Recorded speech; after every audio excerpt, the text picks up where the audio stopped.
wiped out. Another one just north You're of that live. got wiped out. Hello, everybody. Hey, this is Colin from Kincaid Outdoors. My co-host is Jason from Pest Hunter Outdoors. His lovely bride, Molly from Pest Hunter's Best Catch.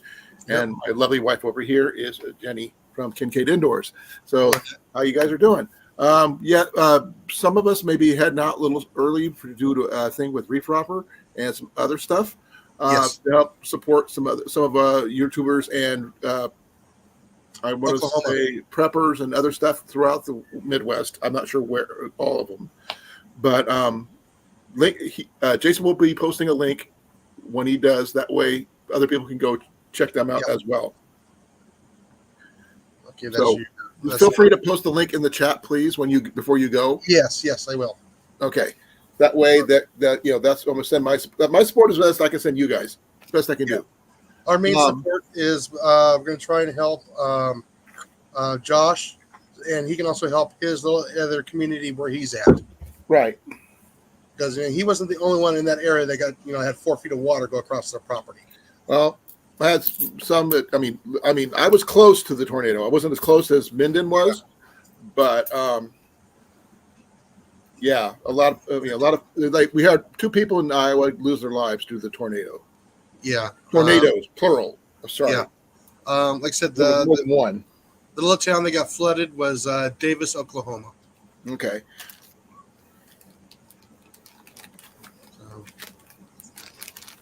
I know a few other YouTubers that got, a couple of them I actually got hit. So, how you doing, Wyatt? Glad you can make it. Hey, Wyatt. I'd like to know how Wyatt finds this out because I don't usually get a lot of I don't know where he comes from. Hi, Freya. He stumbled across this. Okay. He's probably bored one night and saw, "Oh, alive! Look, let's go watch." That's usually what happens. Yeah. Okay, let's see.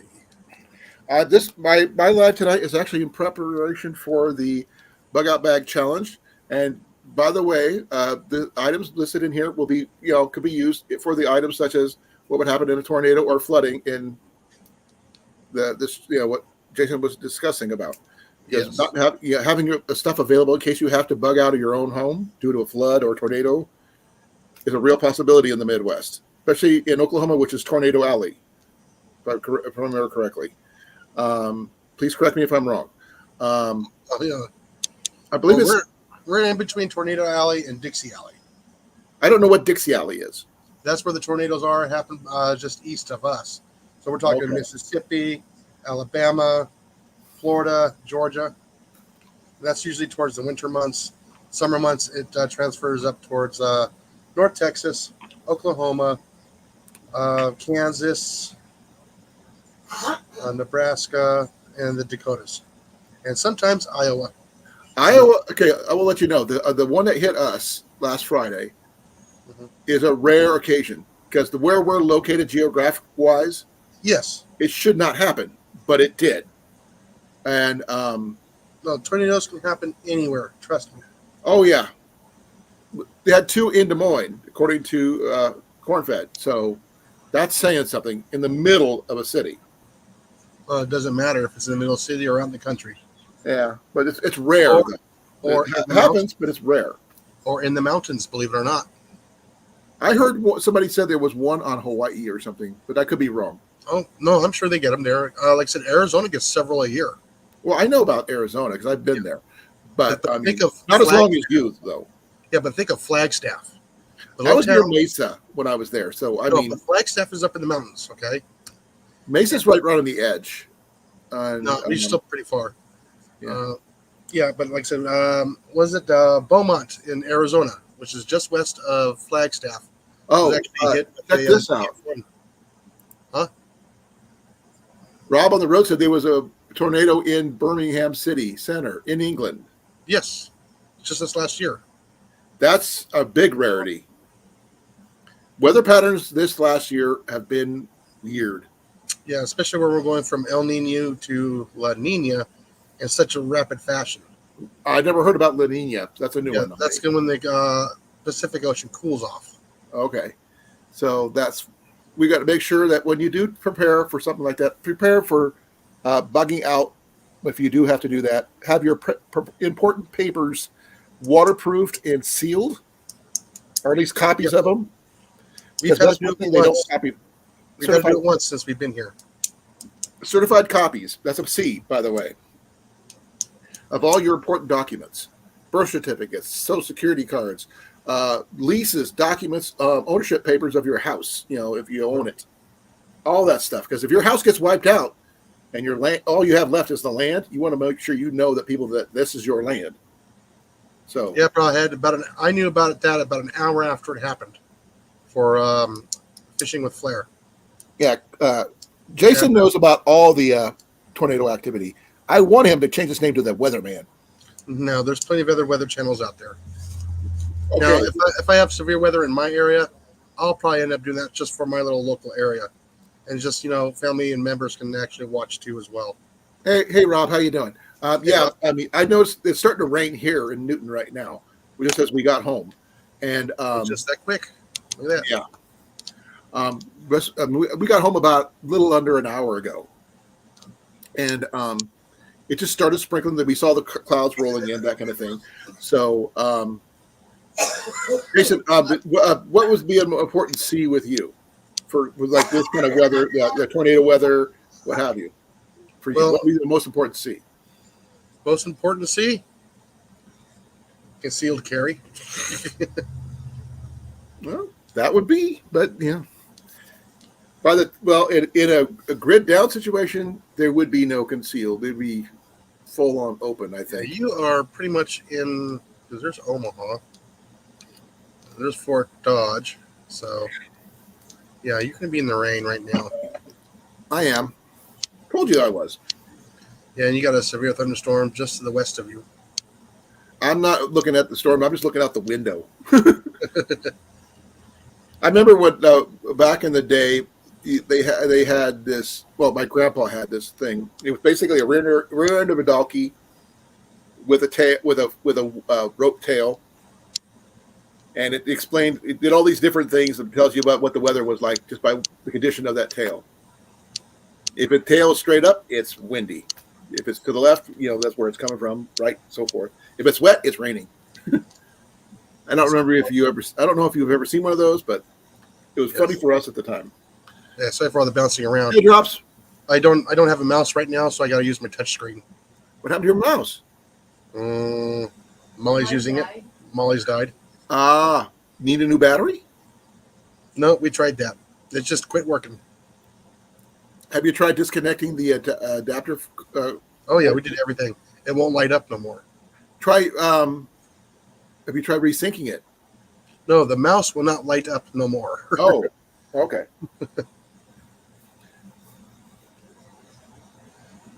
Okay, let me close this right here at that.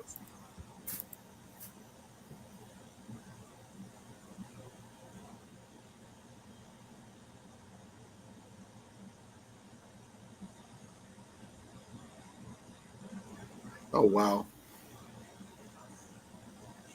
That's some serious waves.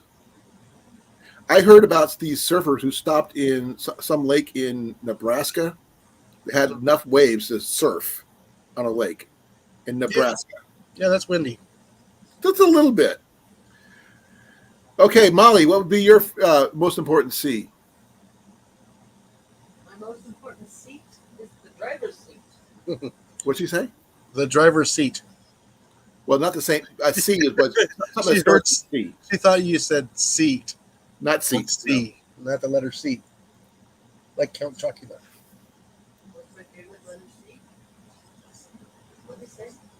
I don't understand the question. She doesn't understand the question. Okay, the C's of survival is like a container. Yours is concealed carry, which is it counts. So you got your cooking. You got your Container, cover, cooking, calories, that kind of thing. my wife says the same thing. Concealed carry. We'll just take it from somebody. But that's not always a good thing. Joking. Yeah. No, just basically whatever you have in your pack, that's all ready to go.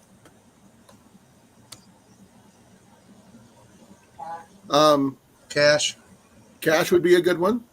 Trade or something. tradable, barter. Yeah, something like that. Yeah. That would be under consumer. There's another word, currency. Under currency. So that would cash would be count. No, cash, not currency. Because pretty soon we're going to go to a cashless society. And if electronics go down, you got nothing.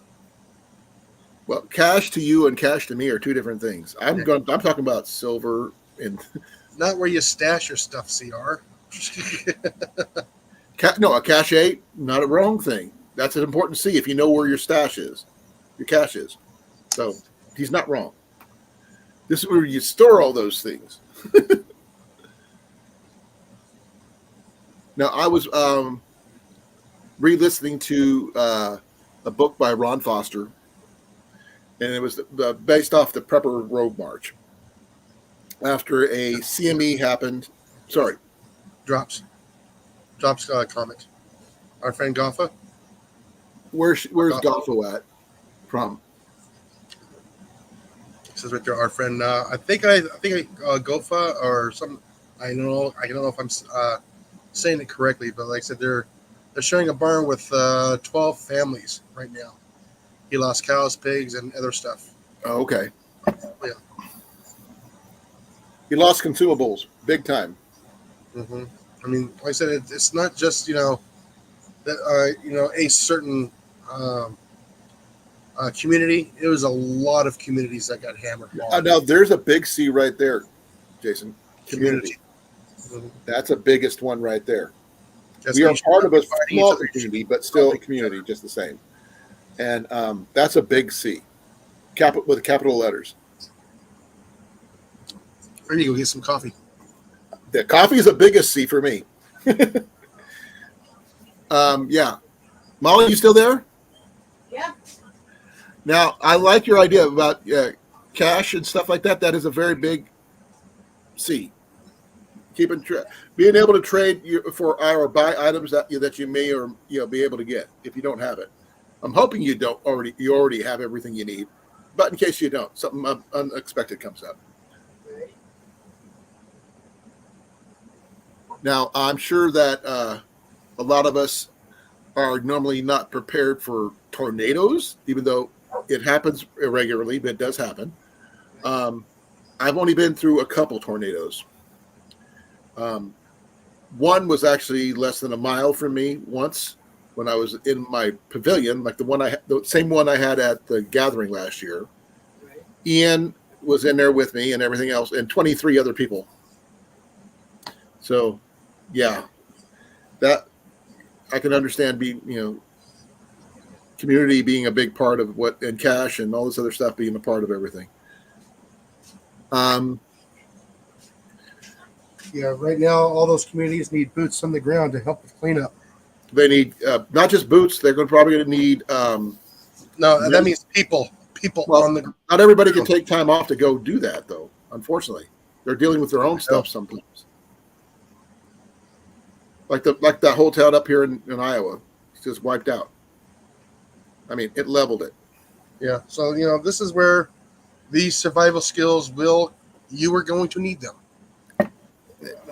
Thinking outside the box is a big skill set that you need to work with. Oh yeah. Creative is right, but CR is already creative. So yeah, but no. First thing is shelter. Shelter. Get out of the elements. Shelter, water, food, and medicine. Those are the ones I would worry about right now, especially after a tornado. If you don't have a shelter, I'm sure they're probably, depending on the National Guard status of their state, whether their governor has declared a national, emergency or not. I'm sure they should have. I haven't heard anything for Iowa yet, but I haven't been on the radio or anything because I've been working, and they kind of frown on me listening to stuff like that because it brings people down. Unfortunately, we're veterans. We're working at a veteran facility. They don't want us to get depressed. Well, like I said, their firsthand knowledge is probably going to be the best bet to have. Oh, yeah. They've been in far worse situations. Oh yeah, TikTok, energy drinks, and vapes. Yeah. The what do we got? The Gen Alphas is what they are now. They won't survive unless they have a Gen Xer in there somewhere in their family that they can rely on. No, like I said, not all of them are that bad. Well, I mean, okay, Broadhead's one of the few. Ian is one of the few, but he's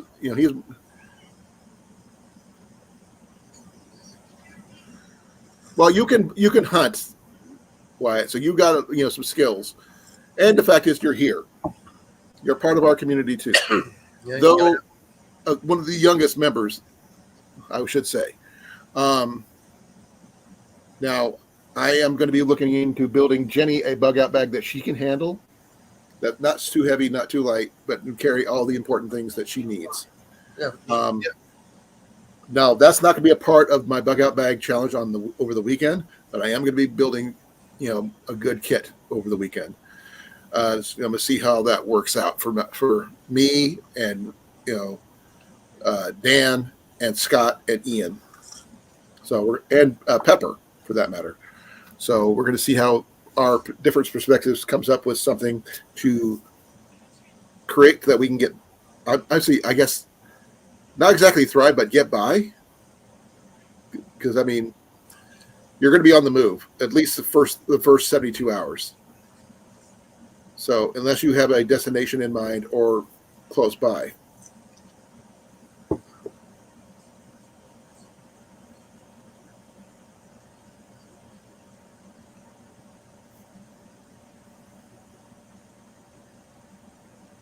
I understand, Rob. Well, Lori, I think you may have to pare down your bag or find a better way of carrying your bag. Molly, how much is your bag? I don't know. 280 pounds of testicular power. Ha ha ha ha. That's you. That's not what I'm talking about. She's going to be carrying her own backpack of stuff, I'm sure. She's got a purse. No backpack at all? Just a light purse. You think she'd have at least a knapsack full of medications and stuff. Now, a haversack would not necessarily be a bad idea in her case. A little bit extra pocket power, that kind of thing. Well, yeah, an inch bag is different than a bug out bag.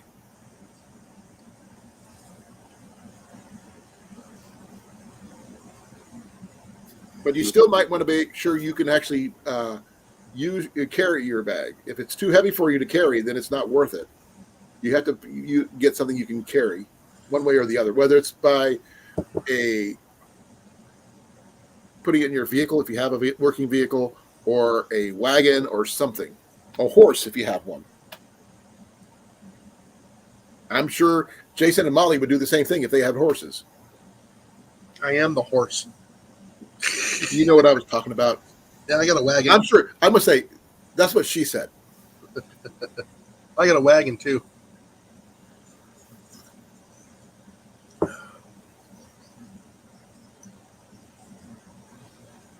What can't you wait for there, Rob?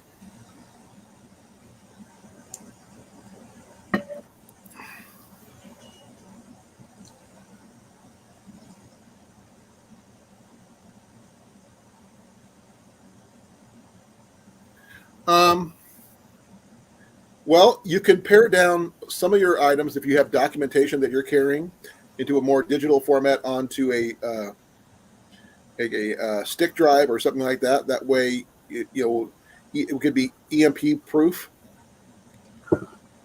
solid state type stuff. Aluminum foil does not work. No, unless you have some Faraday bags or something like that. They're not too expensive, but not cheap either.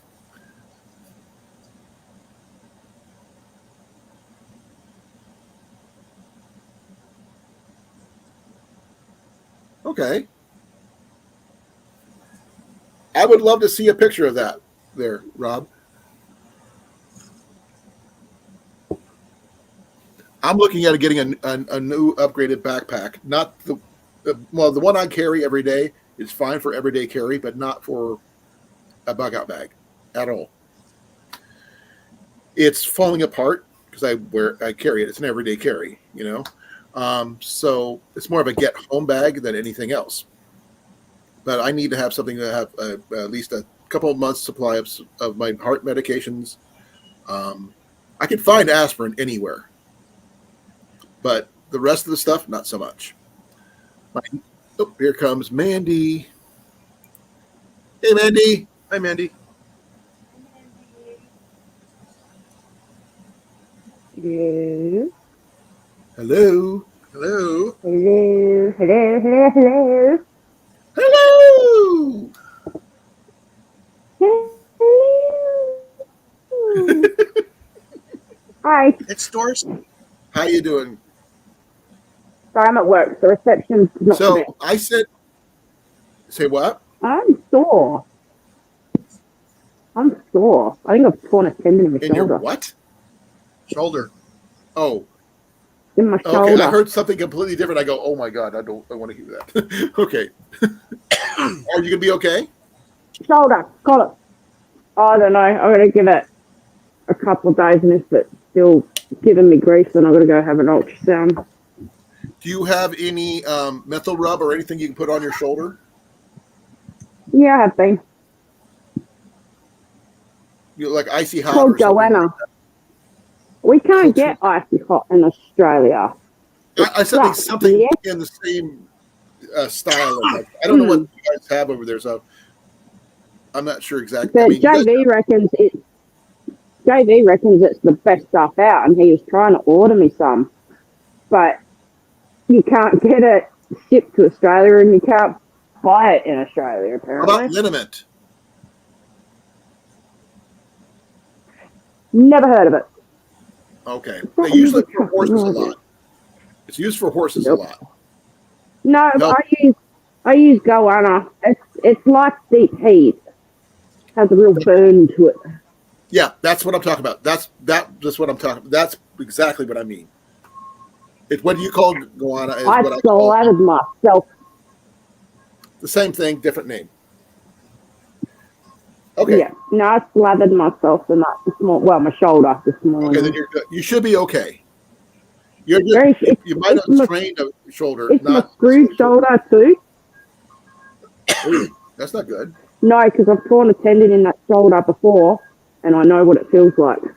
Okay. And it feels exactly like a torn tendon. Hopefully, it's just a strain, not a tear. Fingers crossed, because I can't afford to take time off of work, and I can't afford to have surgery, so I'm screwed if I have to, literally. Screwed.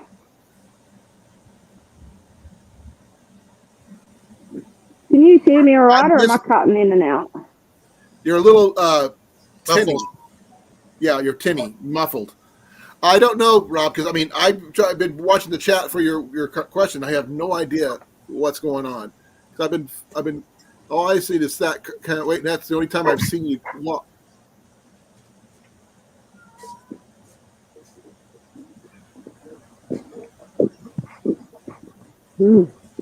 Water. So what you last said until you said I can't wait didn't make sense to me. I said at the time he said it, it looks like he was waiting for the S to hit the fan. Right. Because I looked at his last thing he posted and the next thing he posted. It didn't make sense. Okay, it just Hey, Thea. and yes, How you cardio doing? is a big part of it. If you've ever seen the Zombie Nation movie series or whatever, Well, it says that it works for all body muscles and everything else. Well, it said on the goanna, but I don't think it's going to work for a torn tendon. Commercial. you could always just ice it. Yeah, but I'm at work, man. I'm at work now. Ice Look at packs this big don't take much. truck. If you have anything, I'm not sure if you have these over there, like icy pops or freezy pops or anything like that, or even Daly's daiquiri mix. I don't know if you guys got it over there, but if you do, Why they would I want a daiquiri mix? let me finish because they freeze it in the freezer And they act just like ice packs. Yeah, so does a bag of frozen peas. Here's the thing: once you get done, using it, you can drink it. I don't drink alcohol, Colin. Well, that killed that one. At least the ice packs idea still works. Yeah. Oh, guess what? Hey, how you doing, Heath? Long time no see. Hi, Heath. How you doing, Heath? We're meant to be getting lots of rain tonight and tomorrow. It's going to be the first lot of actual rain we've had in over, half a year. So you guys need rain badly, don't you? Yeah, we're in a drought. That's cool. Everything's dead. Cool. Please don't forget to like, share, subscribe, folks. I really appreciate it. If you do. I can't read comments because I'm raping, so if someone's talking to me, you're going to have to tell me. Okay. If Heath just came in. Let's see here. Ciara's waving. Survival. And Rob says that stuff doesn't work on your shoulders. It says so on the package. But yeah, but your package is different than what we have, though. Yeah, Goanna works on all muscle, but as I was saying before, if it is a torn tendon, it ain't going to work. Right. I've noticed. And you may hear beeping and trucks and all that in the background. That's because I've got a road being put in at the moment. Hey, J&J, how you doing? Hey, JJ. How you doing, JJ? Stuff with J&J. Just came in, said hi to you. JJ's awesome. I love JJ. Oh, just to let you guys know, please don't skip over the commercials because I am literally 95 cents from getting paid. 95 cents. I'm sorry, Colin. I hate commercials and I don't care who you are. I skip them. I know, it's okay. But I'm just like I said, I'm that close to getting paid. There he goes. He's missing it by this much. Actually, closer than that. That much. But yeah, I'm close. It didn't go as fast as last time, but I'm okay with that. Shoulders are a very awkward thing. Yeah. Well, she's had an injury in this shoulder before, Rob. So yeah. That means she has a tendency. The tear would be more prevalent. I have a severe thickening of the bursa in my left shoulder, which is causing constant pain 24/7. To have surgery, it's going to be a 6 to 8 week time off of work, which I just can't afford. So I can't have the surgery. And you don't have any help on the ranch either, do you? Well, not until I go full time. Once I go full time, then I'll have a couple of weeks up my sleeve to recover, and then go against doctor's advice and work. Right. Sorry, Rob. Can't do that. You can't afford the exchange rate. I can't afford the advertising rate. No. Even I've been watching my own commercials just to get myself up and running. But yeah. I heard about Zach. I know Zach. What about Zach? Who's Zach? Which Zach? He is a handicap prepper. Oh, lovely. I believe he's in a wheelchair. I believe. I'm sure Heath can correct me if I'm wrong. But what happened? What happened to him? Oh, Is he okay? He's been a handicap for a while. I don't know what the situation is. Let's find out. I'm trying to find out the details. So, what's the details on Zach? What's up? His house didn't get wrecked in the tornadoes, did it? Well, he's been sick for a couple years, but is back to making videos. So that's good to know. I haven't seen his stuff pop up on my feed yet. So I forgot the bags.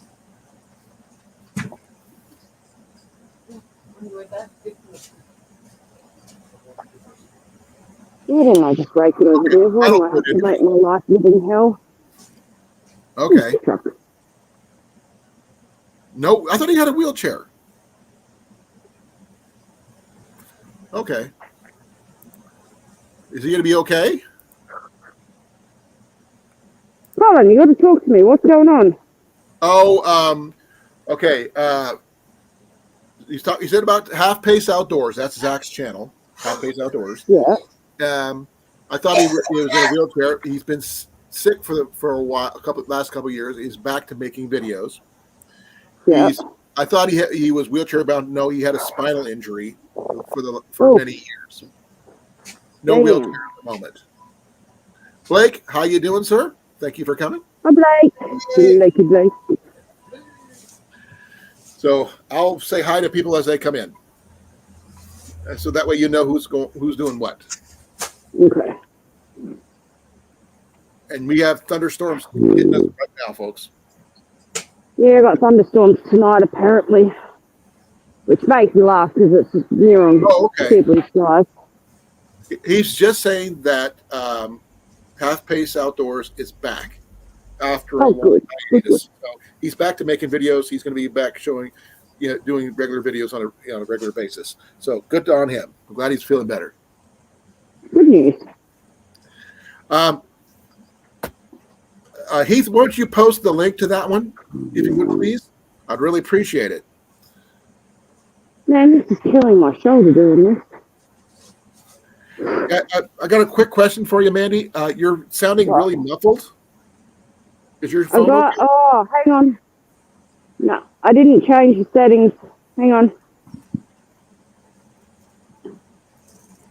With my hearing, it's a little hard to hear.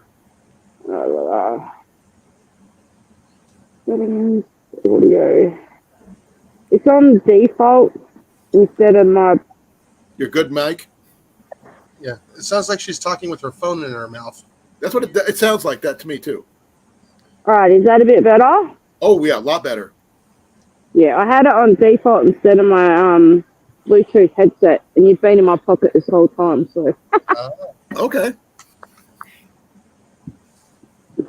I've seen his stuff, but I just haven't seen it in a while. I've never seen it. Half Pace Outdoors. That's what I want. Either somebody in the chat will please post that link to his channel. He's got a new video out saying why he's been gone. So if we can go, that goes on, and you please click on that for people can go check out his channel. He's a really cool guy. Yep, there you go. He just posted it. Hey, Cage, how you doing? Glad you can make it. What's up, Cage? CCF again.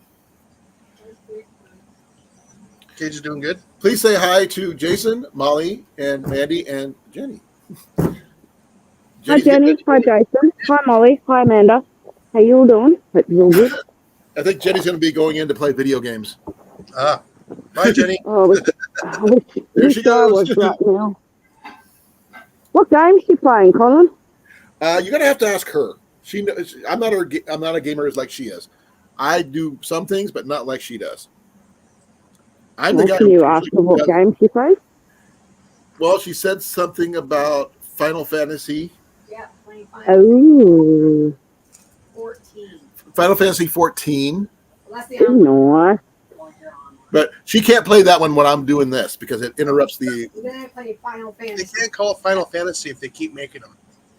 She keeps on. She's playing Final Fantasy 7 because she can't play 14 while I'm streaming because it kills my internet. I got a new game the other day. Been waiting for it to come out on special. Now, I got a weird question for you, Mandy. I know you don't. I'm not sure if you have a bug out bag per se for you or not in your where you're at right now, or do you? No. Because I'm thinking Not at the at moment. least two, one for you and one, for Booster. Damn right. And can he carry a pack? Oh, if I tried, he probably could. He's a tronker of a boy. Well, you got to train him to carry a pack where he can carry his own food and stuff, which would really help. Train him to shut up and not bark at everything. That one I can't help you with. Oh, by the way, Rob, a little turd at the moment. Rob on the road, BF4 is better.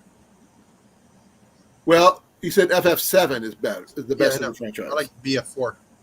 Well, that's my favorite one out of all of those. Oh. Battlefield. What? Who already posted what, Rob?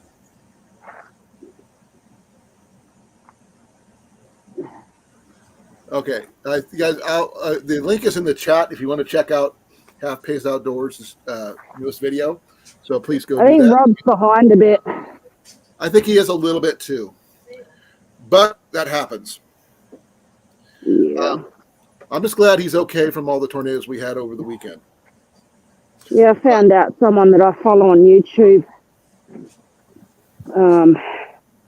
He lost his house with the tornado, apparently. Oh wow! Several of them. Yeah, Mm. CR. If we'll have a D&D talk on another night, not this week.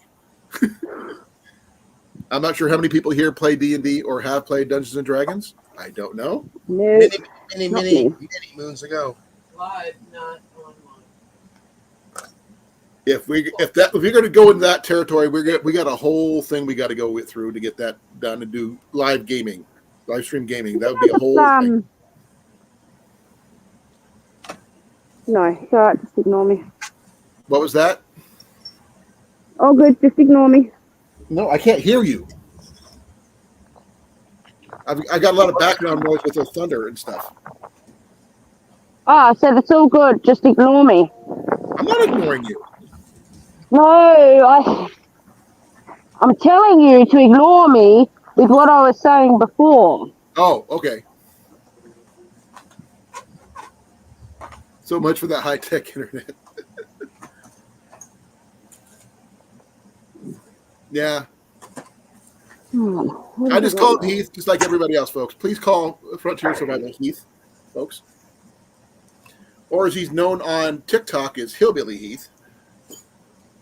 He does a lot of lip syncing over there to music. But no, Heath has got a ton of good information. I'm not sure if he went to the meetup there where he's from or not. I wasn't there, so I wouldn't know. I'm sure he could probably see what happens on that one.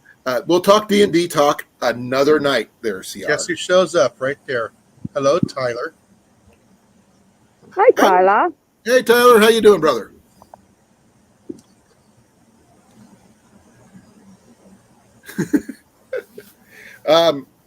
First of all, on the topic of tonight's discussion, we were discussing the C's of survival, your favorite C. How'd you handle the tornadoes? And yeah, that's pretty much it. And say hi to everybody in the chat. I forgot about my other favorite C. Cuddling. No, cognac. Well, I usually see you drink cognac. I literally don't. I'm messing with you. Okay. Whatever. Carrot juice. There you go. Yeah. Concord grapes. There you go. A lot of C's you can work with. I just call them the C's of survival because there's more than the 5, 10, or 15 that people see posted. It's just a matter of perspective that it goes according to who you are and your situation. So what I have for my C's are going to be different from Jason's, which is going to be different from Molly, and which is different from Mandy's. Cannabis could be a part of it too, depending on your situation. If you have cancer, that is a big difference, especially also if you're from Colorado or any other. Not just cancer, though. It's chronic pain, and some people take it for depression. Okay, Rob. Okay, I'm not sure if you can see this. I'm gonna post this on the. Yeah, I was about to say I don't need anything. I got a check. Yeah, we got Chuck Norris. Chuck is enough. I don't need a gun. I got a check.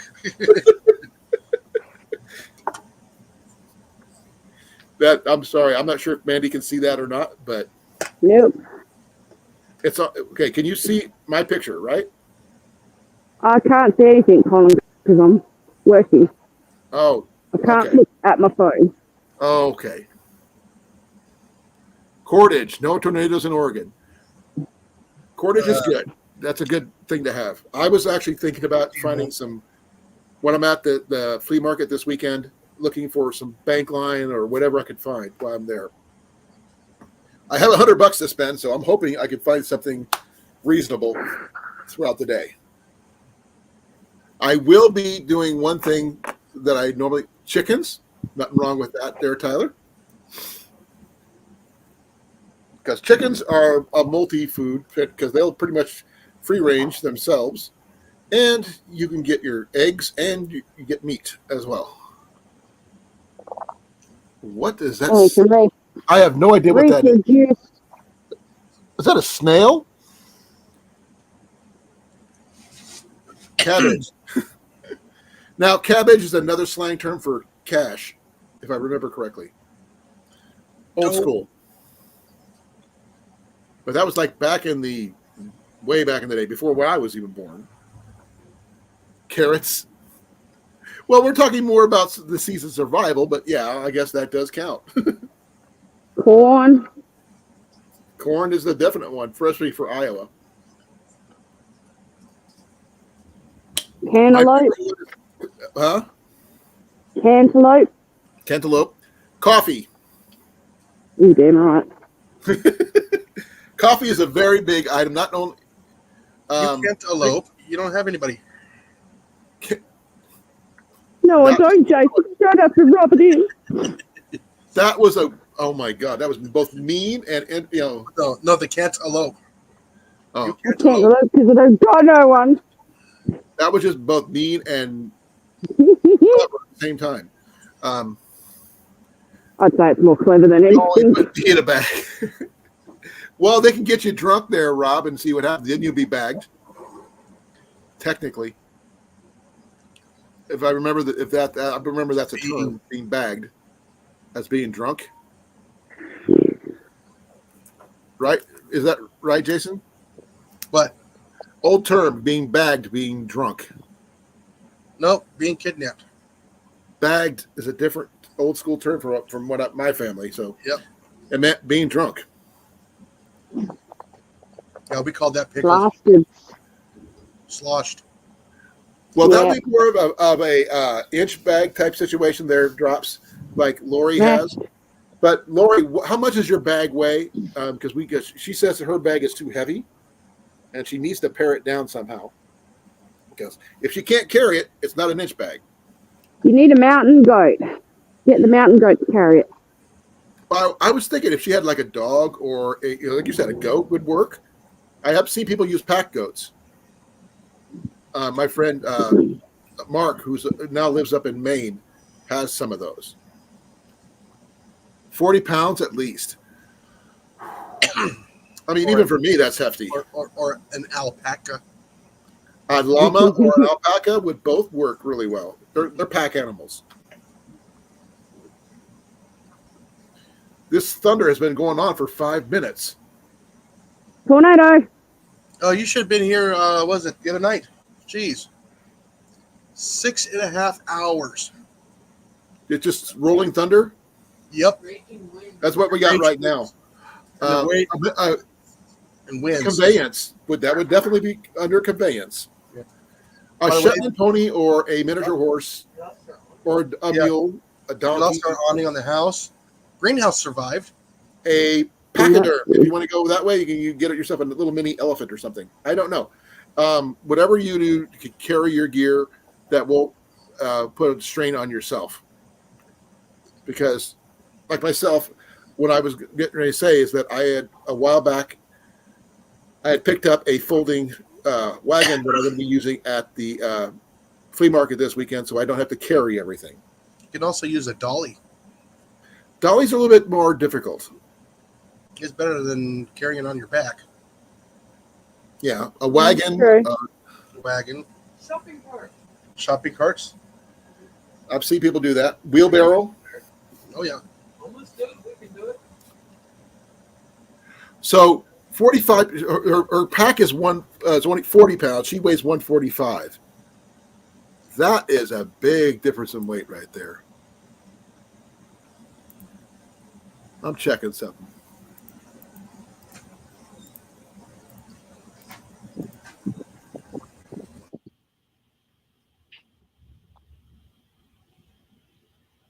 Probably about a third, almost a third, a little over a third of her weight. That's a little bit much. But that's an inch bag, Cage, not a bug out bag. So she needs to try to see what she can pare down, switch around, and make it lighter. I love my job. I love my job. I love my job. And we love you, Mandy. Glad someone does. We always have, when you always will hear it. So just accept it and move on. I've already accepted it. I tell my I wife can't I feel my love her every day. She shoulder. rolls her eyes at me every freaking day.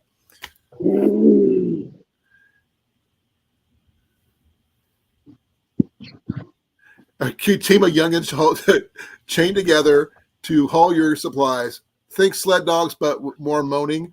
That's a little bit more slavish for my taste there, Rob, on the road. That's a lot slavish. I don't want to deal with that one. Unless it's grandchildren helping their grandmother, and that's something a little different.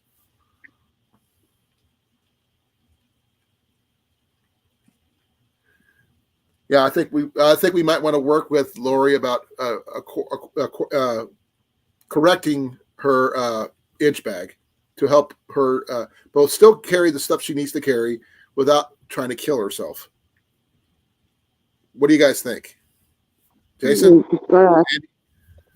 Downsized. I mean, I know you don't have one at the moment, but I'm sure you have ideas because yours very small. And though your situation is different than most, but still cool. Cordage, source of food, source of filtering water, source for shelter, stuff to cook with within reason. All right. Fire starting kit. Ow, I just smacked myself in the head with the bloody rake. Yeah, that's true. Okay, Lori said, I have more than stuff she really needs. She can pick stuff up along the way. That's true. So you need to figure out what you can leave at home and what you can pick up along the way. And like I said, I picked up a folding wagon for myself due to my knee injury, since I can't physically carry it, but I can pull a wagon. So mine is going to be. You guys will find out what's in my wagon at the end of the day on Saturday once I get done with the flea market, because I'm going to show you guys everything we acquired at the end of the day on Saturday. Only 2? You don't need exactly full meals. You can get by with things like ramen, instant potatoes, anything that just requires just add water. Freeze-dried from stuff as well. No, she's got 2 freeze-dried meals. It's just the fact that cost-wise, she can go way cheaper and provide a lot less weight. Well, except you're always going to need water.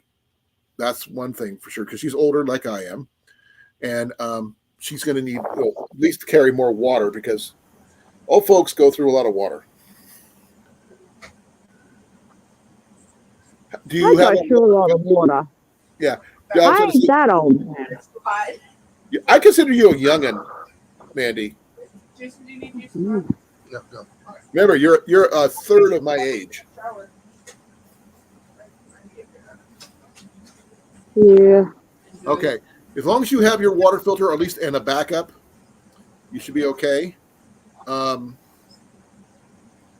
And a way to carry extra water when you're walking, like a hydration pack of some kind, because you don't want to go overboard. What's that one? Be free bottle like Cliff Scott is a good idea. Because all you have to do is shake, and it filters your water for you. So that's an idea. Depending on, you have your water purification tablets if you want to go that route, or a UV light one, whatever within your weight limits, but you got to figure out what your weight limit is. That way you can try to pare down what you have to fit your strength level. A little less, I would say, just under your strength level. That way you don't max yourself out and hurt yourself. Okay, good to know. Drops, you are the exception rather than the rule. Why? Why is Drops? I'm not asking you to stop bragging. We know. He says he'll be 60 this year. I'm already in good health. We know that. But there's some of us that have freaking breaking down. 38 and feel like I'm 100. Well, I've got a blown out knee, and I'm still waiting on hear stuff about stuff. So, Have you lost enough weight? Isn't that a big thing that you have to lose a certain amount of weight? I do. I'm losing it, but I'm losing it slowly since I can't do a lot of physical cardio. Because a lot of the things that require me to build up enough to burn calories required me to have both my legs available. And people say, "Oh, you can do it in your arms." No, you can't. Not in my. I can't burn the stuff off my gut with my arms. Well, you can, but it's going to take you a few more years, I reckon. Yep. And also, it depends on what time of year you would have to leave too. So you may have to have a spare set aside on the clothes. She says she has a full set of change of clothes. That's a good You see idea. that as a necessary thing, but make sure that it's appropriate for the time of year that you're in, because everybody should have seasonal weather variants of their bag. Excuse me. Here comes CR. Hello, CR. Hey, CR. Hello. There's this birds Good again. evening, everyone. Hi. And Hi, CR. cheers. Mandy cannot see you because she's got her phone in her. Hello, the amazing Amanda. Mandy, she said, "Yeah, CR saying hi to you." Yeah, I said hi. Oh, crap in my I think eye. I'm he has oversnowed. trouble hearing you. Oh, well. Can't do much about that, I'm afraid.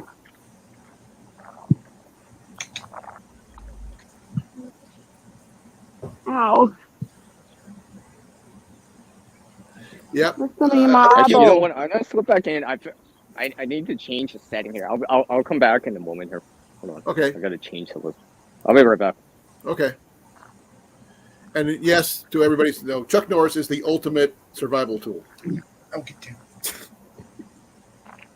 And Robin Road is right about that.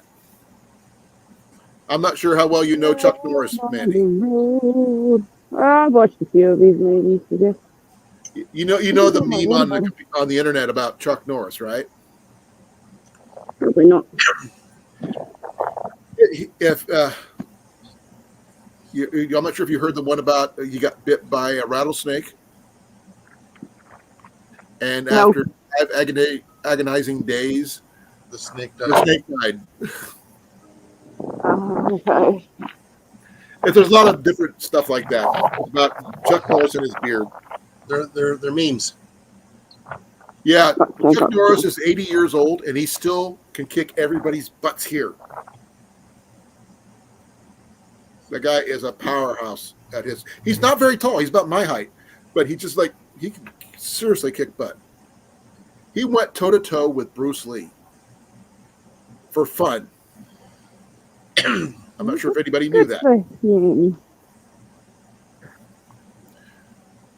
The giraffe was created when Chuck Norris uppercutted a horse. That was from Rob on the Road. That's a new one. I've never heard that one. That's a different one there, right there, Rob. And here comes CR again. And he's back. Hello? Okay, let's try this again. This should be better. I can hear you just fine. Oh yeah. No, it's not that. I had to connect to my Wi-Fi extender. Okay, makes sense. Yeah. Hi, Amanda. Okay, let's try this again. We couldn't hear you. He couldn't hear you. I'll come back. You're back. Yeah. You're sounding tinny again, Mandy. You're Yeah. waving in and out. Well, Yeah. I thought that was just me. I thought that was the lake, and I want to go with I that. don't think she has her Bluetooth headset in.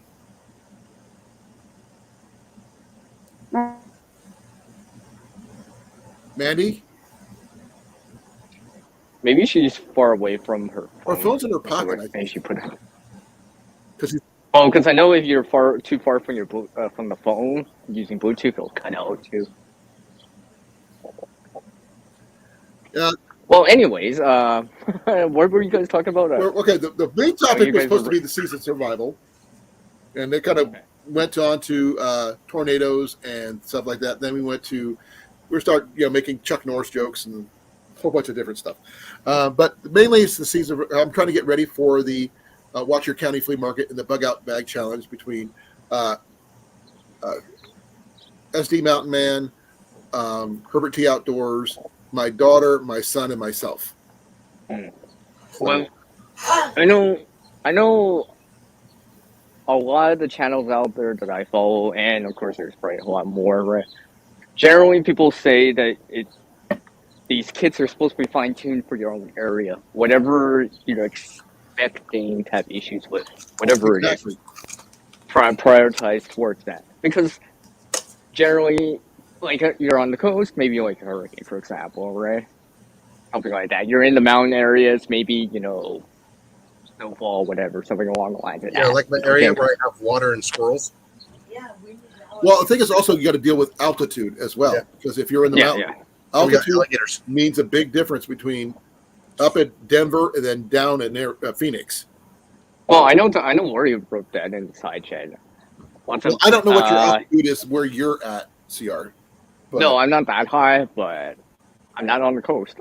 no, I'm centralized. I mean, literally. Yeah, I mean, like, But you always have to attune your bag to your location and time of year. Yeah. People say, Because "Oh I yeah, know- I got my bug out bag, my inch bag, whatever, ready," but they Uh, don't. They make it and they leave it. They don't it just. should be. I think like a lot of the preparedness channels say it should be something that's always constantly in what's that called? In flux. In It flux. It's always in flux. Yeah. You always have to update, replace, because things expire, things need replacing, things need updating. Mhm.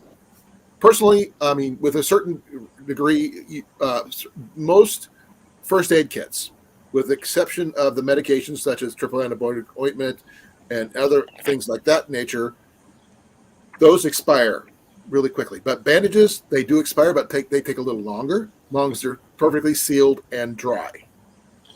Yeah. Band-Aids will expire faster if left out in the heat and cold.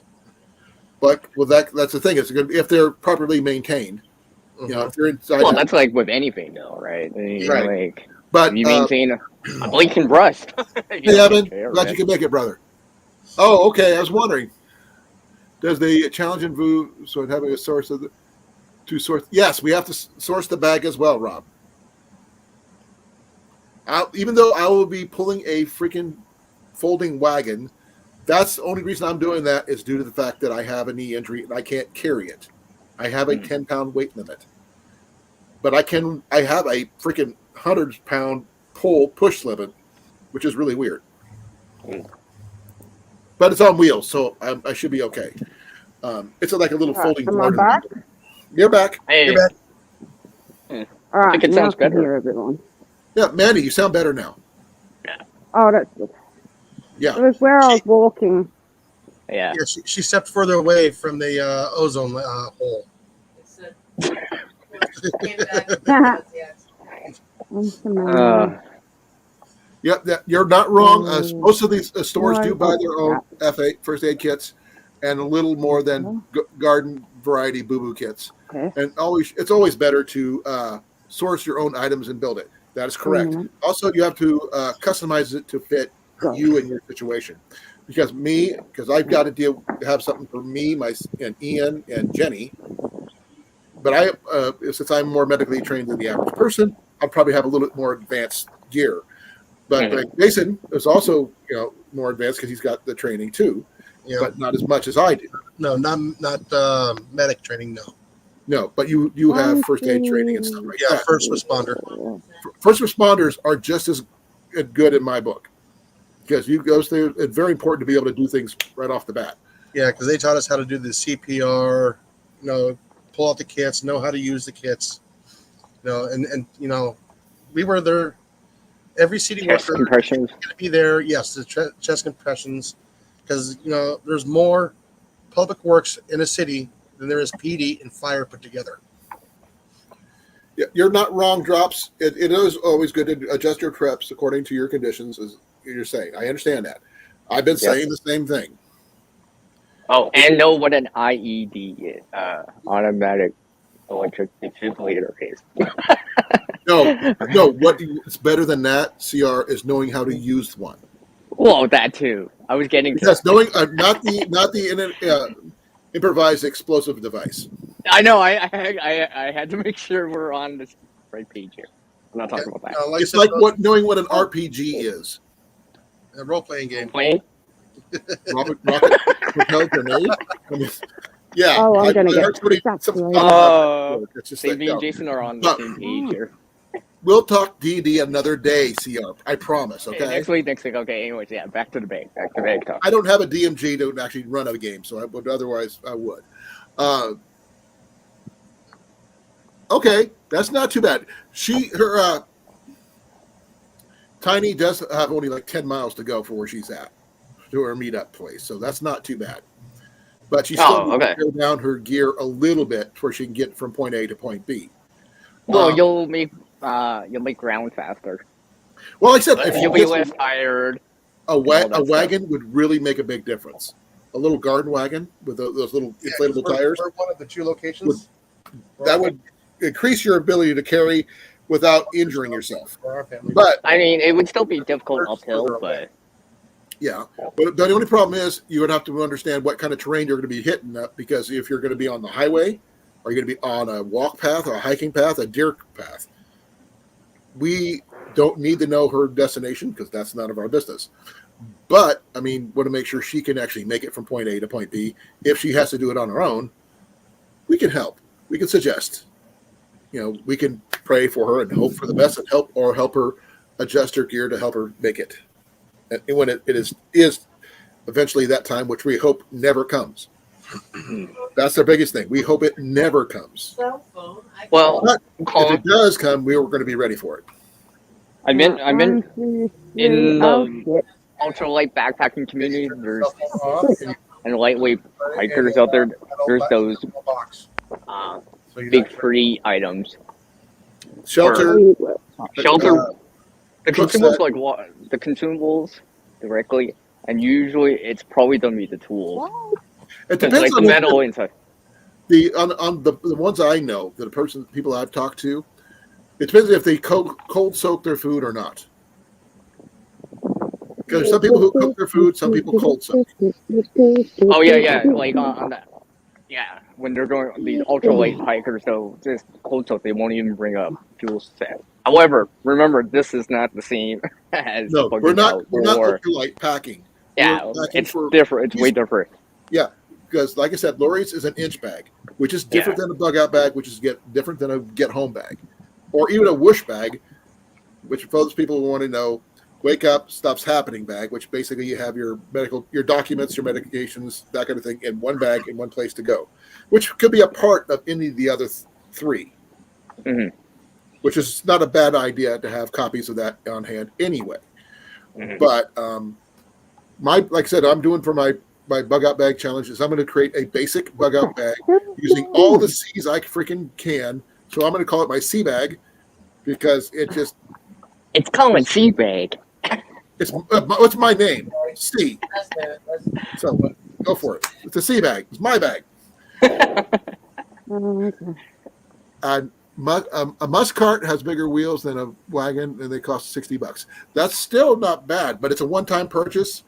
And the fact is, if it can help you carry your gear easier without injury, you might want to contemplate that. I mean, I picked up mine for $12 and some change. We got a gorilla cart. That would work too. Big old Like I said, giant I've worked out. I got mine at the DAV store where I'm working at this time. On their workman's comp, and I got a line on them to keep me find up another one. So Jenny wants one, but who knows what things are going to be till Saturday, because we'll find out one. I won't know until I get there, because I don't know what everybody has, because it's a totally random thing, and 20 acres is a very big place. And I'm going to be carrying a cane in one hand, pulling a wagon in another, and just hope for the best. I've heard of the muck carts. Okay, Robin the Rub says he has a multi-person vehicle trauma kit with supplies. Never had to use it, but boy, is it reassuring sight when you're on rough terrain. Correct. Yeah. Okay, we can go through a serious trauma kit, first aid kit.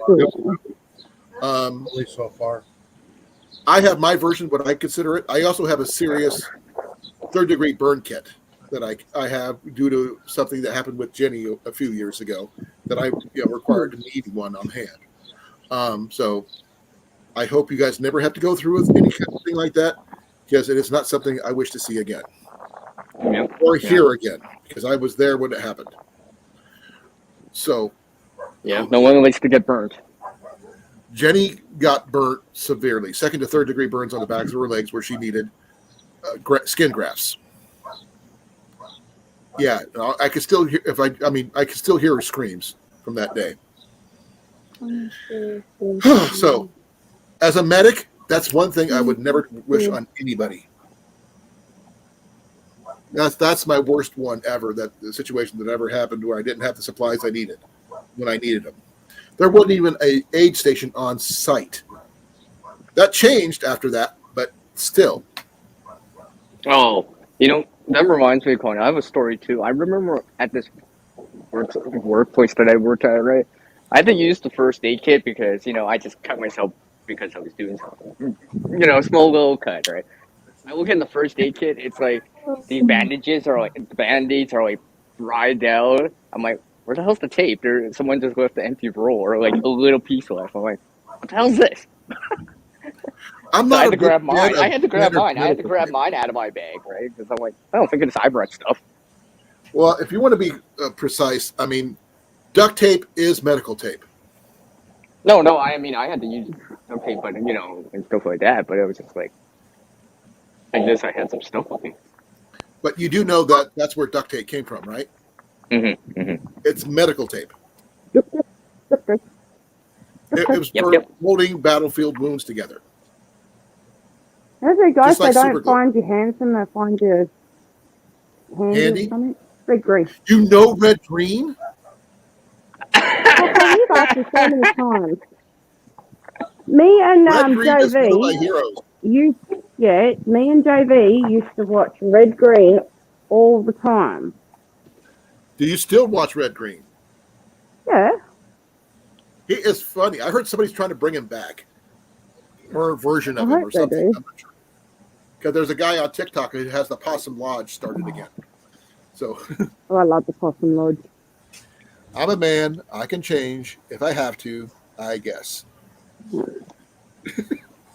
That's a whole different ballgame.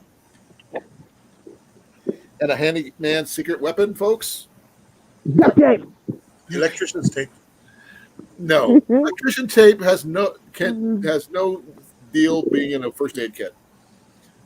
It doesn't stick to anything except It sticks itself, to itself really well. but not on wounds or anything like that. Mm. And if it gets warm, it gets worse. If it gets cold, it gets worse. Why are you not working? Hey, Colan, I have a question for you. Well, actually, Sure. for you both, Amanda, and our side chat here. So, for everyone else that's watching on the replay or watching or lurking or whatever, right? So, obviously, we've been doing this for a bit of time, right? Correct. What's one thing you've learned, picked up that kind of has been helping you? Let's just say, because we're in this kind of discussion of kits or bug bags, right? That have helped you either done the task or set it up better or set kit better. Like for example here, for me, I've learned that you got to go out and do it, put it on. you can't just put this kit together. You actually have to wear it. You have to and practice. go around, walk with it. Yeah, I do that every day. That's why I carry mine at full 24.7 pounds. I carry it every freaking day. Because as long as you carry it every day, you're used to carrying it every day. Yeah, No. and if there's issues with hot spots, you start to notice that. Right. Or Or if your further bag is too emergency small, too Hello, big, needs to be repacked. Those are the things you have to watch out. Also, whether you need a bag with inner supports, such as internal frame, or Well, not. the heavier the contents are, you're probably not needed for it. Yeah, personally, I'm going to upgrade to a new bag. My bag's zippers are falling apart, so I need to upgrade to something with a little bit more support. It's a 45-liter bag right now. I'm thinking about upgrading to a 50 with the internal frame to help with the support of carrying stuff. Now, is my items going to change? No, but it will help me distribute the weight better and more evenly. Hey, Cecilia. I I already said that. Hi. I'm sorry, I hadn't said it yet. Yes, I just saw the side check. I mean, another thing I've been learning is to kind of where I'm either staging or positioning the stuff in said bag so to aid in the speed of deployment, being able to, let's just say you gotta use some of the items, be able to repack right away and continue moving on. For Well, example, let's just say you had to stay overnight, sleep for a little bit, because you get tired if you're walking or whatever Right. it is, right? know your So limits it's a- also. Yeah. Know your limits. I mean, if you're tired, do not press on. If you're stubborn, I don't care who you are. You could be Arnold Schwarzenegger or even Sylvester Stallone or even Chuck Norris. Everybody gets tired. And if you overextend yourself, you will hurt yourself. Mhm, mhm. As a No one's the rest, Chaga right? question, sorry, I got to answer something Drop posted.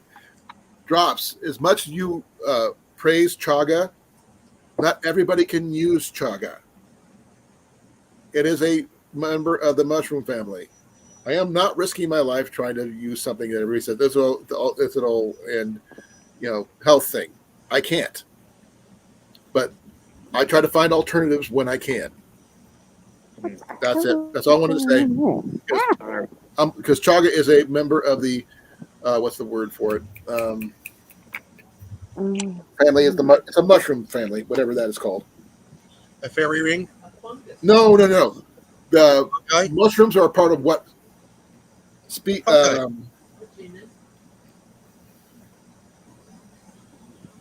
I can't think of it. I know. Insert word. Tonight. Insert word. Just insert the word right there. Yeah. Internal storage bags, yes. Dry bags, those kind of things. Depending on your location, such as I'm not sure how far north you are exactly. CR bears are prevalent, I believe, in both Washington State, Texas to some degree, Iowa rarely, Arizona. I don't know if there's any bears in Phoenix or in New Mexico in Albuquerque or not. I can't answer that. Now, I don't know about Georgia because I literally don't know about Georgia bear-wise. But bear bags, food bags, keep your animals out of your food stores. Yeah, there are bears in just north of Phoenix, like northern Scottsdale, Cave Creek area. Okay. Right. The thing is, bear bags are a must. It's not just for bears. It's just what people call it. It's protect your food. You want to also keep your food away from your encampment. So a lot of people don't even cook their food in the encampment. They cook it somewhere else, then bring it, then you eat, then come back to the encampment. That's another thing. If people don't know where your food is, they can't steal it from you. That kind of thing. Yeah. No, I would say no, Rob. I can guarantee you there are bears in England. Prove me wrong. Someone in here prove me wrong. Don't have bears in Australia. I bet there's one. You have koala In bears. a zoo, yes. That's what I'm talking about. You said no bears at all. Just saying. A zoo counts. And there's No bears in the wild. In the wild, I didn't specify the wild. You said no bears. I am specifying the wild, Colin. Okay, but I wasn't wrong either, was I? No, technically you were not wrong. Because international zoos are a thing. Yeah. And there's bears at the zoos in England. There's bears in Australia. There's bears in Iowa. There's bears everywhere. They're at the zoos. And in a grid down situation, they can get loose. And they will get loose because they're very determined and very smart creatures. And that's not including the tigers or anything else that they may have available. So that's one thing most people think about the exotic animal farms and stuff like that. Circuses, anything like that, anything's possible. You just got to think outside the box and be careful. Not all. Northern part of Scotland, I don't know about bears. Leaking? But if they do, they do. If there's a zoo in Edinburgh, there's always bears. Because I don't know why people keep on saying there's nothing there until they realize there's one in the zoo. But that's a whole different topic about things to expect after the grid goes down. Yeah, we could talk about like the Jumanji stuff later, right? Jumanji stuff later, yes. Yeah, we'll talk about that later. But that's another topic for another day. We lost Mandy again. On the D&D topic you talked about earlier, CR, we will go into an in-depth. We'll pick a day and we'll go with that one, okay? Because I was just kidding around. I wasn't. I'm actually okay. Because you guys were bringing up games for a moment. I've been playing D&D since it came out in the 70s. So anyways, going back to our topic. We're getting real. Okay, great. So, I mean,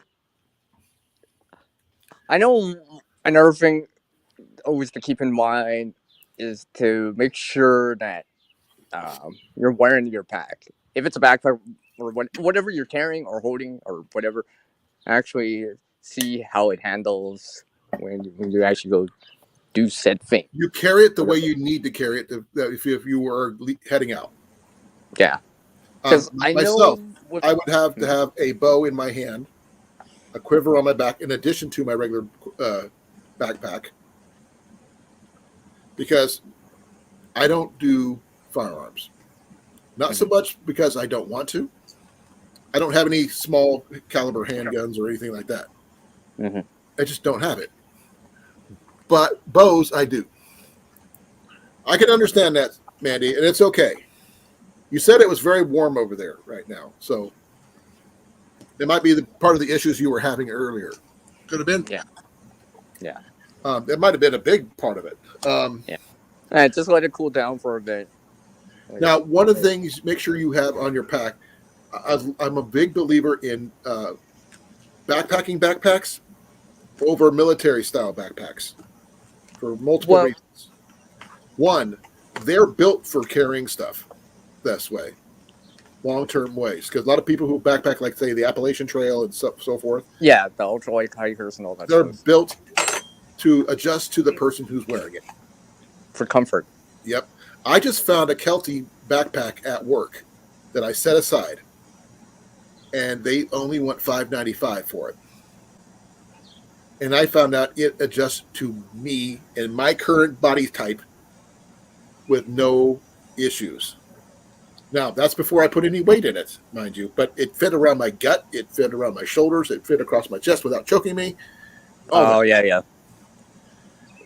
And the fact is, the internal frame was just sweet. Yeah, those are three things to look for: is the padding on the shoulders, stern strap, and a waist strap to distribute the weight off your shoulders more evenly across your body. Definitely across your hips instead of your back. Yeah.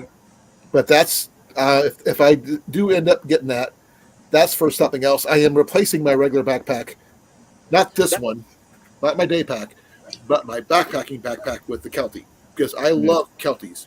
I had one years ago. I wore it out, wasn't able to afford to replace it, and this is a $300 to $400 pack, which I can't wait to get my hands on it. Yeah, I just got to come up with $5. Well, I get a 20% discount at work.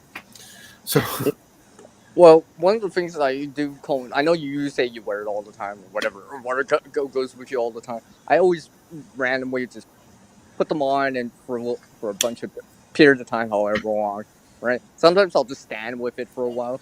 I mean, I've even done live streams with there are it photos on, of right? people. Just so because there's a thing like when you try it in store, it's one thing to try it on with no weight or even a little bit of weight for 5 minutes, 10 minutes. What? But can you keep doing that 3 hours later, 4 hours later? Because if you're walking, it might take you at least that long, right? And you can't just stand still with it for 3 hours and not complain. You got to use it like you mean it, like you're using it. Yeah, right. And how are you expect to walk 3, 4, 5 hours to work out or whatever if you can't even handle just wearing it comfortably with nothing going on? Yeah, I will tell you this: the pack that I had before, Mm-hmm. that I have right now, and it is an Ascend backpack from Bass Pro. Okay. It was the one I could afford at the time, and to me, it was the most expensive pack to date that I've ever had.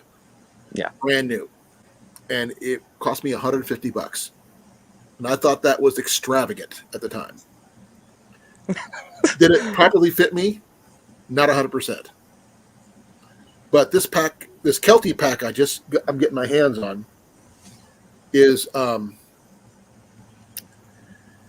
it's sweet. I mean, I adjusted to myself, and it took me not even 5 minutes to get it fitted to me. I know. It fits like a glove. Oh my gosh.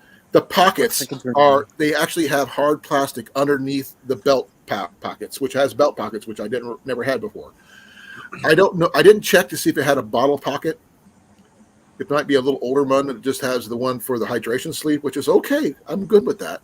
But I like, since I've had my day pack, I've gotten used to that bottle pocket because it works for a day trip, but it doesn't work for a hydration pack, unfortunately.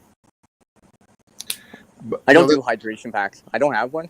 I'm more of a container or bottle kind of person. Well, because I end up using about a 3-liter hydration pack on mine for water carrying, for carrying water, because I sweat a lot. Okay. I mean, for you, like someone like you, Cliff, right, where it's hot, or maybe it's more likely. Well, to me, because I would do a lot of miles. I put the miles in, not just 2 miles here, 2 miles there. I'm talking about 11, 12, 15 miles in a day, which 3, is excessive 4, for 5 hours later. Exactly. And if you're going to do that, you've got to keep hydrated. And I carry my water filtration, my filter with me to refill that, because I have my Kitedin hiker just for that purpose. And while it takes a little while to work, it does work. It's not as cheap as a Sawyer Mini or Sawyer Squeeze, but I do plan on getting either one or both of those just because I want backups. Is this a ceramic version, or is it a hollow, one of those hollow fiber? It's one of those fiber ones, monofiber ones. Yeah, okay. That's what the Sawyer's is, but mine's a filter from the Sawyer.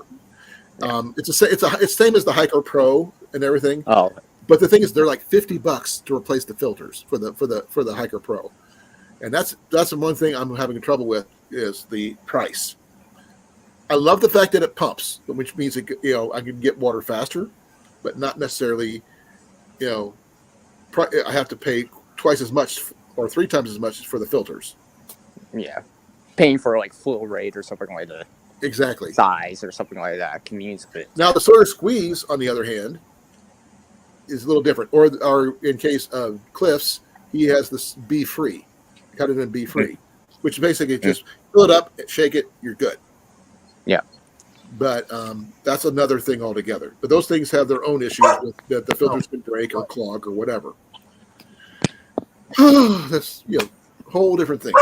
But we're on topic, but we're kind of containers for water and carrying and all this other stuff. Capacity, there's a good thing. Another C we have to worry about. Your carrying capacity. Like we were talking about with Lori's, she's got 40-pound inch bag. Now, I'm not sure how many people know what an inch bag is or not. I'm never coming home. That's what it means. Exactly. Now, a bug-out bag is basically a 72-hour bag. You may be coming home. You may not. A get-home bag. I always kind of consider that within like I mean, let's just say a week, because it's I would say little bit 72 longer. hours in a week, somewhere for that. yeah. So because it's a little bit longer than, let's say, an overnighter or even trying to get back home. It's Right. kind of Like myself, I would like. I'm not sure if I mentioned whoosh bags. Have you ever heard of those? well, I've heard their acronyms. Well, it means think- it means wake up, stuff's happening. Basically, it's your important document bag. So if something, say your house is burning down, you grab your whoosh bag that has all your important documents, pictures, photos, money, you name it, all in one location. You grab it and go, or at least copies of all those things. That way, if something happens, you have access to all your information. And most people, when they talk about bugging out and all this other stuff, they don't talk about carrying their documentation. Because having proof of who you are is a big thing sometimes. It's like, I don't know what it's like because I can't, I'm trying to give examples. But that's a little bit more intensive than I was planning on doing. I was just planning on going over the stuff in a bug out bag, but because I'm not giving out examples because everybody has the same thing I do in their own versions of it, like you discussed before, CR. Whew. Okay, I was rambling. Please forgive me. Now, hey, Sean, how you doing? No, just keep going on. Just keep going on, Colin. I'm sorry if I'm rambling. I'm if this is my opinion, because I think having your gear, knowing, as you said, knowing how to carry the weight, and knowing what you're carrying and where it's located is a big thing. Especially like when you have your first aid kit. Always have your first aid kit on the outside, not the inside, or at least somewhere in a waterproof container on the outside where you can get to it. Because if you need it, you need it. You don't want to have to stop, divest yourself to dig through your stuff to get to it. Putting your first aid kit at the bottom of your kit is not a good idea. Yeah, that's for sure. It's actually one of the things I always look at when I start looking at these videos out there. I'm like, so where's this first aid kit? I always like, where is it? Because I always expect to see it right away. CR. Rob, having your ID is not enough anymore. I mean, if your house gets burnt down or taken out with a tornado, I'm sure you would want copies of your marriage certificate, your social security cards, your birth certificates, all that stuff. Your deed to your house, showing that you own the land, that kind of thing. That's important documents that you should keep on hand. Or even if it's just family photos, things that mean a lot to you. That should be in a whoosh bag. It doesn't necessarily have to be physical documents. It could be digital and kept in a Faraday bag or something. But at least you'll have access to it. If anybody, says you are not who you say you are. It's like that one guy on TikTok the cop that pulled over this guy who thought he was a thug just because he was black. Turns out that he's an FBI agent. Proof of who you are. And because people are idiots. Myself included. Me too. Hey, people are idiots in general. Me too. Because we're human beings, we are dumb. Me too. Yeah. I'm trying to be inclusive here. I'm including myself in that too. So we're trying to be inclusive here. Yeah, we're inclusive on all this stuff. Yeah, right. I mean, one thing I was gonna say, Colin, was another thing that I've been looking at is always, and I've mentioned this before, probably here and on my own live streams when I talk about it, is I'm always trying to, because you can only carry so much. You can only carry so much weight, so much with you in a given time, even if you have a vehicle, whatever, right? Doesn't matter if you're It's just that, it doesn't, right? Now, a vehicle or conveniences like wagons and stuff like that allow you to carry a little bit more than what we can physically carry on our backs, right? Because someone can only carry so much on them. Eventually their hands are going to be full, right? Eventually, right? So and everyone always wants enough of something, right? So I'm I'm always trying to find the balance within these bags. Now, sometimes the weight's a little bit less in like a get home bag, for example, compared to a bug out bag. But I'm always trying to balance the weight, the bulk of the items, whatever it is. They may be crossovers, definitely. Yeah, But and doesn't versus do anything. the capability, functionality, and durability of that gear. Because I'm always trying to find that balance. Because and price goes along the way with that too. Because sometimes, like, if you want to buy titanium's later, right? What's going to cost you Say it more? again. That last part. Titanium, Oh, I can't right? afford It's not going to be titanium. low I cost. have Right? zero It's going to be low. titanium on me. Yeah, I mean, it's going to be more costly, but it's going to be later. So it's that trade off, right? So you're always trying to find that balance where it's like, okay, I think this we can meet the needs of that situation My balance for is what it actually. is. Here's my balance there, CR. Okay, I am not just a prepper. I am not just a bushcrafter. I'm not just a backpacker. I'm not just an You're a archer. guy that likes grilled cheese sandwich. I definitely do love a good grilled cheese sandwich. But the thing is, I try to balance all those. Yeah, yeah. And yes, You're diversifying. my gear is heavy. My cook set is steel because it's one of the first MSR kits they had. You know, when they were still Mountain Research, Mountain Safety Research, back in the day. That's where my kettle comes from, way back in the day, and it comes with the two pot set. That's heavy, yes, but it's what I got, what I can afford, and it works. 90% of my weight is from stuff that's old school, but works. So, And I mean, just to kind of tie this together, like even the ultralight campers, right? 100 gear, yeah, it's really ultralight, but it's going to cost a lot more to get something more lightweight. Titanium, for example, ultralight fabric for your tent, if you have something like that, or for your cover option, for example, right? Obviously, freeze-dried is more expensive than other things now, for what it is. Sean just posted something. I did not know that. Yeah, the power drill. I did not know that. It is. I mean, if you think about it, it's power, right? Electrical power. As long as you can convert it or step down that power, then yeah. Because obviously, if a drill is probably going to be like, what, 12, 18 volts, and you got to step it down to 5 at least. Well, okay. Hold on, guys. Hold on.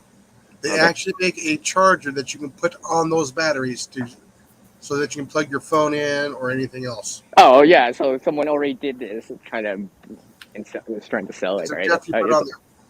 Yeah, as an adapter piece. That probably steps down the power on it. See this? It's an e-ton. And I can already charge my phone from this by just cranking it and plugging it into there. It takes a while. Don't get me wrong. It takes a while. It does take a while. I cranked my phone. My phone was like on 15%. I cranked for a good 35 minutes to get it up, go 1 point. But it went up. Yeah, that's the thing. It will go up. I mean, it just takes a lot of cranking. But if you have a drill and you can do it that way, great. I thought he was talking about the battery. Huh? No, never mind. Sorry, never mind. I mean, this right here, it's got no regular batteries in it. This is the only battery I have in it right now. I want to change it out for a bigger one that'll still fit in here. Larger battery. Okay. Just to make it a little bit more better storage. But that's down the line. Capacity. Yeah, bigger capacity. You can do it with an solar fan and a little bit of soldering. I'm not that technical there, Rob. Is that solar too? And as drops as you meant for ammo, it depends on the person and what they're carrying. If I'm going to be carrying my bow, I'm going to be carrying arrows. The only thing is I can't conceal carry that. But I can also reuse my ammo all the time. If you don't lose it. Huh? You wouldn't be shooting squirrels in the tree. Oh, I'll have certain arrows just for that purpose. And it wouldn't be wooden arrows either. I would be using old school fishing arrow, solid fiberglass arrows, just for that purpose. Just shooting blunts only. Huh? Nothing with a point. And they're going to be bright orange, and they're going to be really easy to see. You know, if the SL ever hits the fan, I'm ditching my phone. Yes, Sean. If you want to post that link, I would greatly appreciate it on how to charge your phone with a drill. That'd be kind of cool. Well, I mean, everyone knows about the 9-volt. You use that USB car adapter. Right. I mean, it's only 8:30. Life hack, for lack of a better term. Useful to know. Useful to know. I don't know if we're going to need phones are going to be even working if we get hit by an EMP or CME. Nope. Even if you have your stuff or backups in a Faraday bag, or in Jason's case, his house, his Faraday cage of a house. Yours would be probably hit and miss, Jason. I'm assuming because it's not 100%. My phone would still work. The problem is the grid won't work. Exactly. And you still need to charge it too, right? You'll need to charge it probably in time. Well, the thing is what also about it's. Don't even think about using satellite phones because you can't guarantee a satellite would even work. Nope. You can't guarantee that. Now, everybody's saying about biofangs, CB radios and all that stuff. I have no answer for that because I am not a radio guy. So if you're a radio guy or a growl, let me know. But the thing is, communications are going to be spotty at best. Just like they were back in the 1800s when the Carrington event originally happened. And they took I was just about to say that. I was about to bring up that word. When they took down all the telegraph lines, we're going to be right back to telegraphs, most likely. 1867? Something like that. Let me double check. That's when the solar flare actually burnt up all the telegraph lines and started fires across the prairies. 1859. 1859. It's 1859 when that happened. Well, not everybody's going to have a tube ham or CB, though Ian was looking at a CB radio the other day. Those won't even work. It depends. If an EMP, those won't even work. If they're in a Faraday cage or bag or whatever, they should be okay. But the range is limited, extremely limited, and someone else has got to have one available too.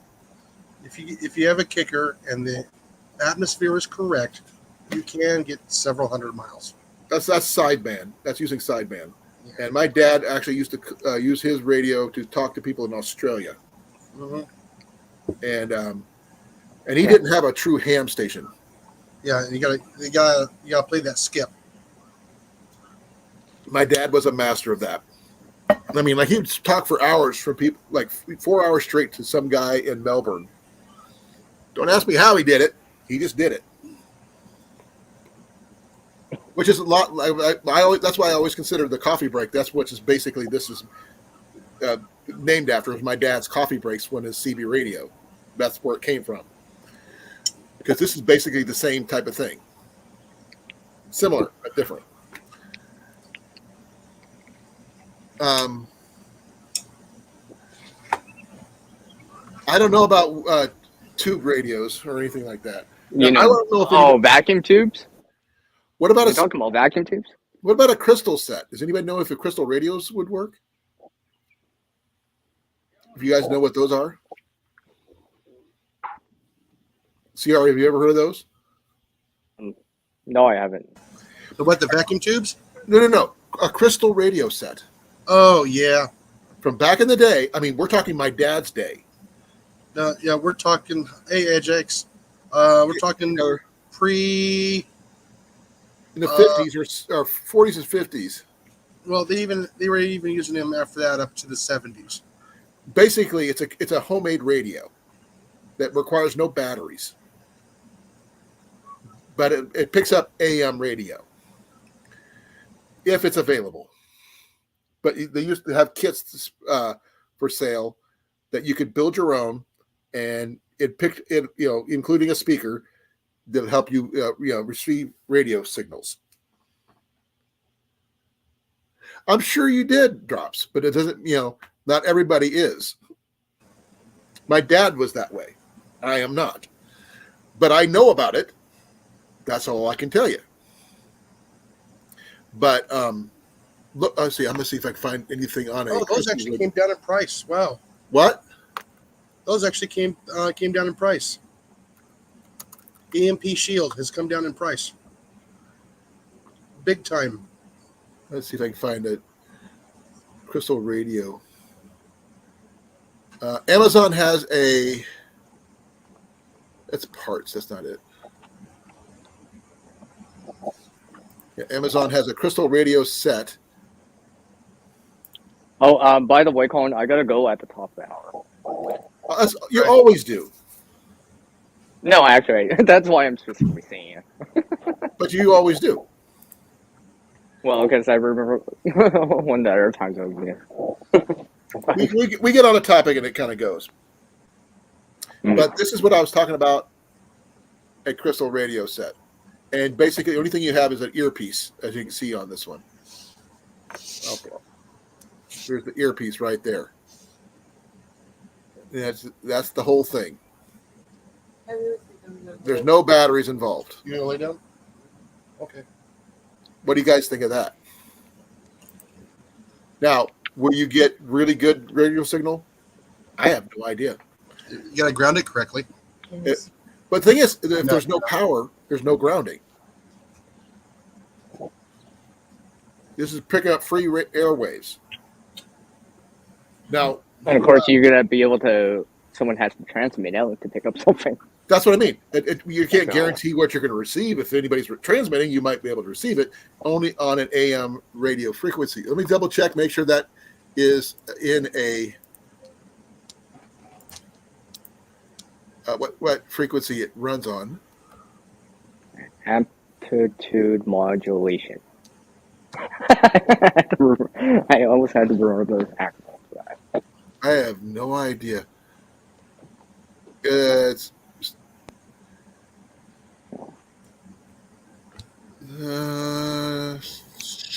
AM band. So a lot of people don't listen to AM anymore, but I do. That's so I can listen for the lightning. you are the weatherman. That's what you do. That's your hobby. One of them. Oh, if the weather's going on, you're going to be listening. Be safe, Sean.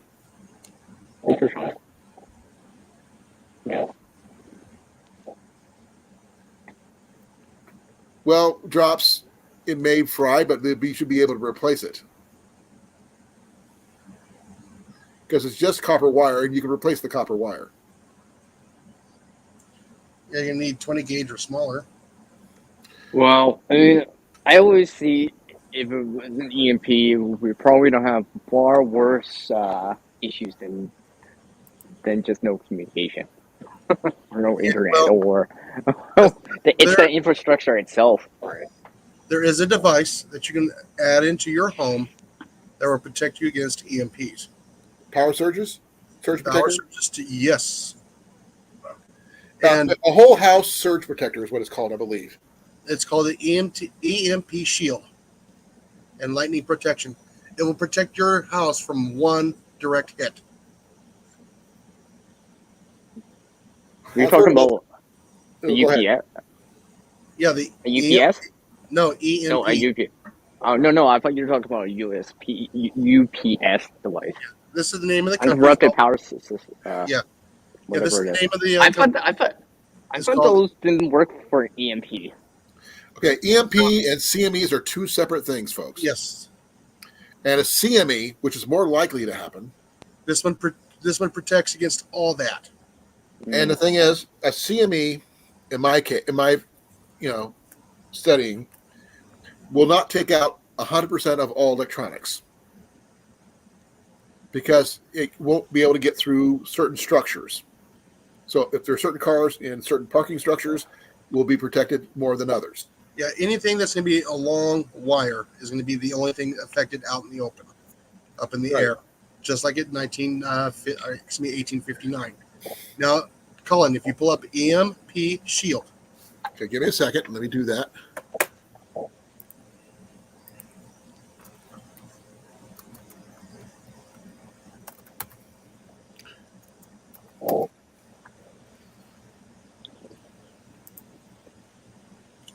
I'm surprised how much this has actually come down, quite a bit. Hmm. When I first discovered it several years ago, it was like $700. Now it's down to $400. Yeah, it's $3.99. Yes. Now, if you go down to their actual website, I am on their website. yeah, there you go. It does help with coronal mass ejection. Let me open up this in here.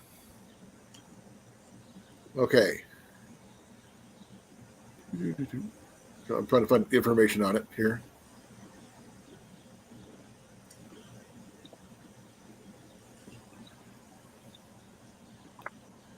Well, They while you're actually- waiting for Yeah, it's right there, folks. You guys can read it for yourself. yeah. like You it, can't like say in it will, you can't say it won't because it hasn't happened yet, Drops.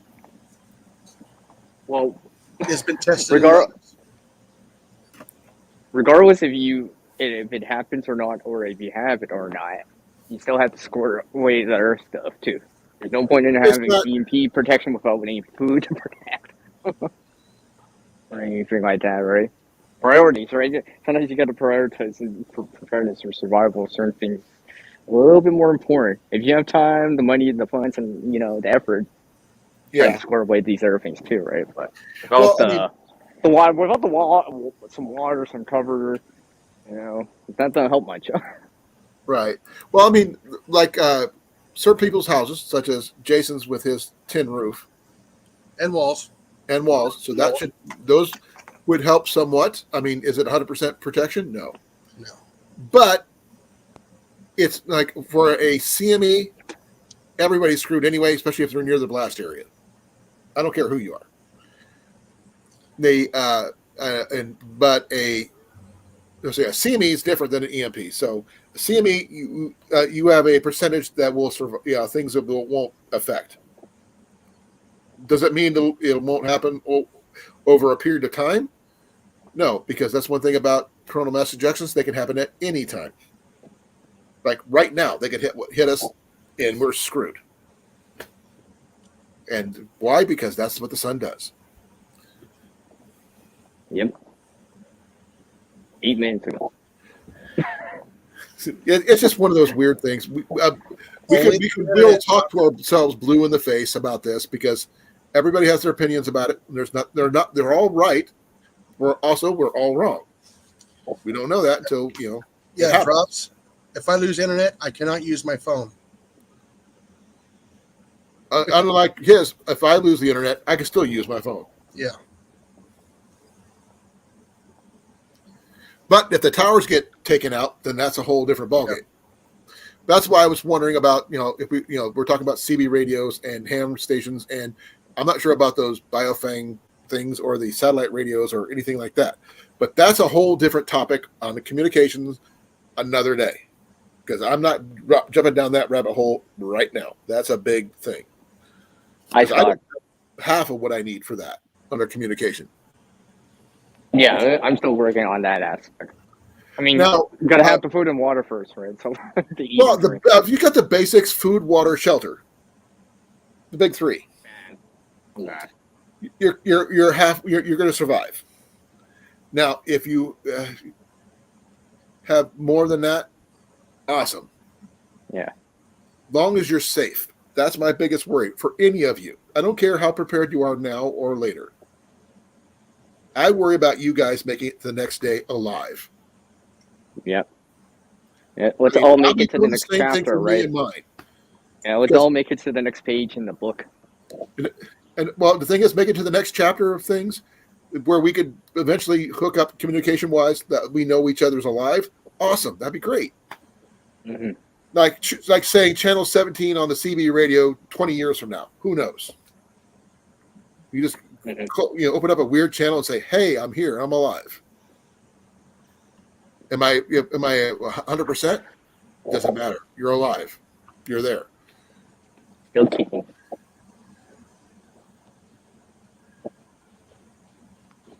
Say yes, Drops. I do. I actually have to go outside and use my phone if our internet goes down. Scott, did you get my message on Facebook? Because I was unable to attain the cabin for this weekend due to the fact is someone else got it, and I didn't have the money for the deposit and the rental fee at the same time. Because $170 coming straight out of my pocket is hard because they required a $100 deposit. But we'll do a whole thing on communication and radios, and I want CR in on this, and I want Drops in on this. My knowledge about that is just from what I've heard. Exactly. As in comparison to like our stuff. I don't want one person who's a big know-it-all to say this is all the end all of all things, because what works for one person who's got the education and the funds and the ability to get that over somebody like you and me, CR, that don't have the funds or the capabilities, but we've got to get something that works. Well, not only that, I mean, usually with a radio, usually you need a sender and a receiver. Well, I mean, right? I can have a simple little 23-mile walkie-talkie, but that won't let me talk to Jason. You won't let me talk to people, not even where I work in Des Moines. Mm-hmm. So I would like something that goes a little further, that doesn't require a ton of special skills to learn how to use. I'm a point and click kind of guy when it comes to that. I mean, you push the button, you talk, someone talks back. I'm good at that. My dad was a lot better at it because that was his hobby. That was his passion. So I never picked up those skills. I just watched him do it, which is not the same thing. But so if someone has a good long-term long-distance radio that could probably communicate, say, CR to Jason in Texas without having to worry about it too much. Yeah. That'd be kind of cool. It depends on the grid down situation. True. I mean, but having a radio that could reach that far would be awesome. But that's and there could be a lot of benefits, right? Huh? There could be a lot of benefits to something exactly. like that. Well, communication is a big thing. I mean, for one, because we can only see, even with binoculars or whatever, you can only see so much out, right? But radio signals can be sent outside viewable distance. Oh, so it looks like Scott's not going to be making it to our bug out bag weekend. Oh.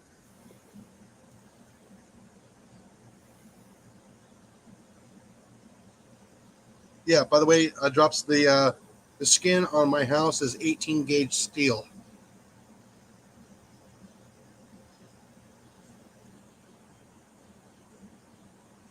Well, if you guys want to check out, do the research on what a Faraday cage consists of. Yeah. Like we already said, Drops. His house is not 100% a Faraday cage, but depending on where his stuff's located in the house, it is protected. Not 100% protected, but still protected. Yeah. Like I said, I have to get next to one of the big bay windows to get a half a bar that goes in and out. So if you were in the middle of your house, no, nothing. You would stand a chance of your stuff surviving. Yeah, that's why sometimes if I used a microwave and I was too close to the microwave with the computer, yeah, it would interfere. Yeah, I remember that. Uh-huh.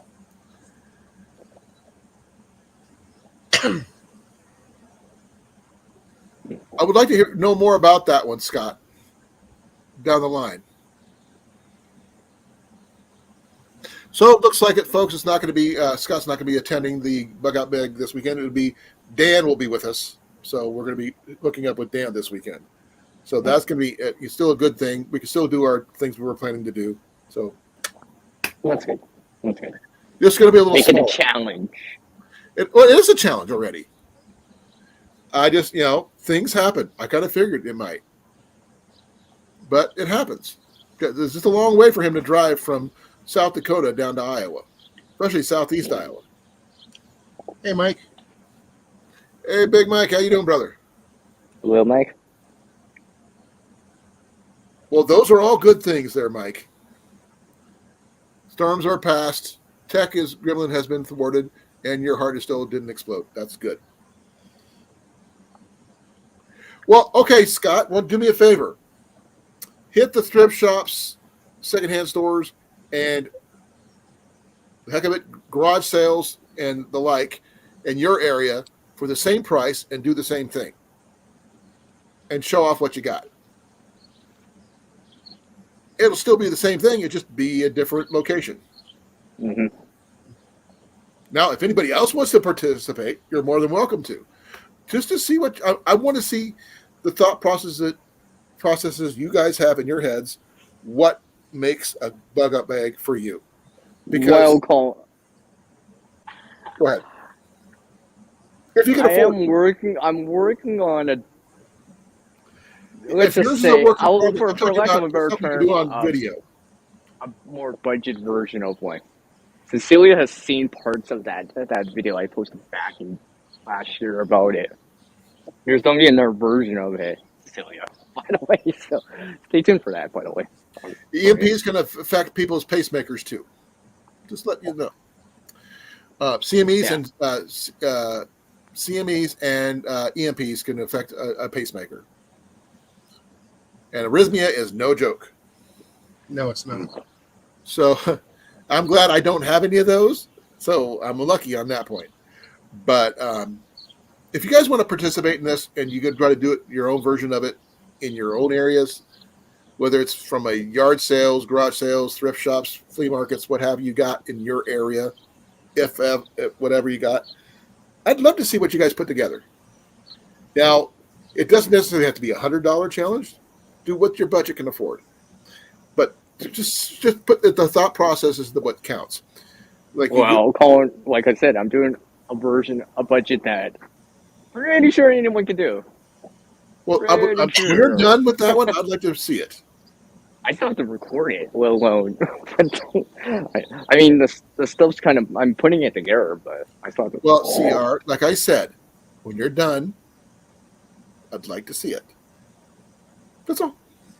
Because I would like to see it. I probably won't have the video until compared to somebody else's. I mean, because one person's idea of a container is different from another's. One person's idea of a cutting tool is different from somebody else's. You know, most people say cutting tool. Okay, knife, axe, saw. You know, shaving kit. I have no idea. You know, whatever they decide to use as a cutting tool, it doesn't matter. Here's a sharp rock. And in Blake's case, he could make technically a obsidian knife or axe because he knows how to flint knap, which technically would cover your sharp rock. Correct? Yeah. So there's that option. It just, the thing is, it just, I want to see, you know, that's one part of the challenge that was what I was going for in the first place, because I want to see everybody build a kit, and this is what their versions of a kit is. Because mine's going to be different from somebody else's, which is from somebody else's, but they all do the same thing. That's it. I mean, that's the whole point. It's interesting. It makes people think. That makes them think outside the box. Yes. Because the ability to think differently, sideways, whatever. Critical thinking exercise. I never called it that. I just called it thinking outside the box. But yes, you're right. It is a critical thinking exercise. And actually, I got that from another YouTuber, by the way. Well, Rob knows what I'm talking about. I learned because my dad was a scrounger. Where I find my thrifting abilities and stuff like that. My dad was a scrounger. He picked stuff off curbs. He fixed things up. He used them. 90% of my furniture in my house is thrifted or found on curb. Well, remember, there's nothing more budget friendly than free. Free is always my best price. Unless someone gives you money and still gives it to you, then that's better. I don't care if you can't edit, Scott. We'll figure something out. But you can link it with ours nonetheless. CR could do the same if he wants to. Do it. You can call it Colin's Bug Out Bag Challenge if you want to. Whatever you want. But just the thing is, I already had this video lined up for this year. well, Ever since last year or so. I've been talking about this for about 4 months, 5 months, I think. I've been thinking about this for like the last year. Well, yours, yes, I'm sure you have, but I mean, I have to wait for my flea market to come up before I could do that, because I want to see if I could build one at a flea market, especially one as big as the one I'm going to. To me, that's a challenge in itself. Kind of figure out if I can afford it and if they have it, everything I think I need. Well, I think like putting the ceiling of or a limit or something on it makes it kind of more challenging or difficult, right? So you have to, metaphorically think outside the box a little bit more, source out materials better, or at different places. I have to source all my materials from one location. Well, I mean, for this example, right? But I mean, like, there's these $50 challenges. There's this, the Dollar Tree challenges, or like 5 pound challenges, 10 pound Walmart challenges, right? They're all the same, along the same line. But mine was just going to see if I could do it in one location, because there is no set. This is what's there, because I'd have no clue what's there until I get there. I mean, there's the dollar store challenges and all this. Dollar store, Dollar Tree, Walmart, and all Walgreens, whatever. They all have the same type of things. Yeah, there's a limit or a ceiling. Exactly. To make it more challenging, right? Weight, price, cost, right? And all that stuff. Okay. Scott, explain that statement of why you're going to miss seeing this place. Oh, by the way, everyone, the reason I'm leaving is to go to eat. You're 2 minutes past your time, dude. That's because I like you so much, Colin. That's why. It's because I like you so much, Colin. Hey, we get rambling on a topic. We get going. I know. But the thing is, I actually will slip up. I'll come back into the side chat though. I'm actually leaving just to go eat. Cook and eat. I don't want to make everyone start hungry by hearing me like. Oh, I had a really good something before I even started. So.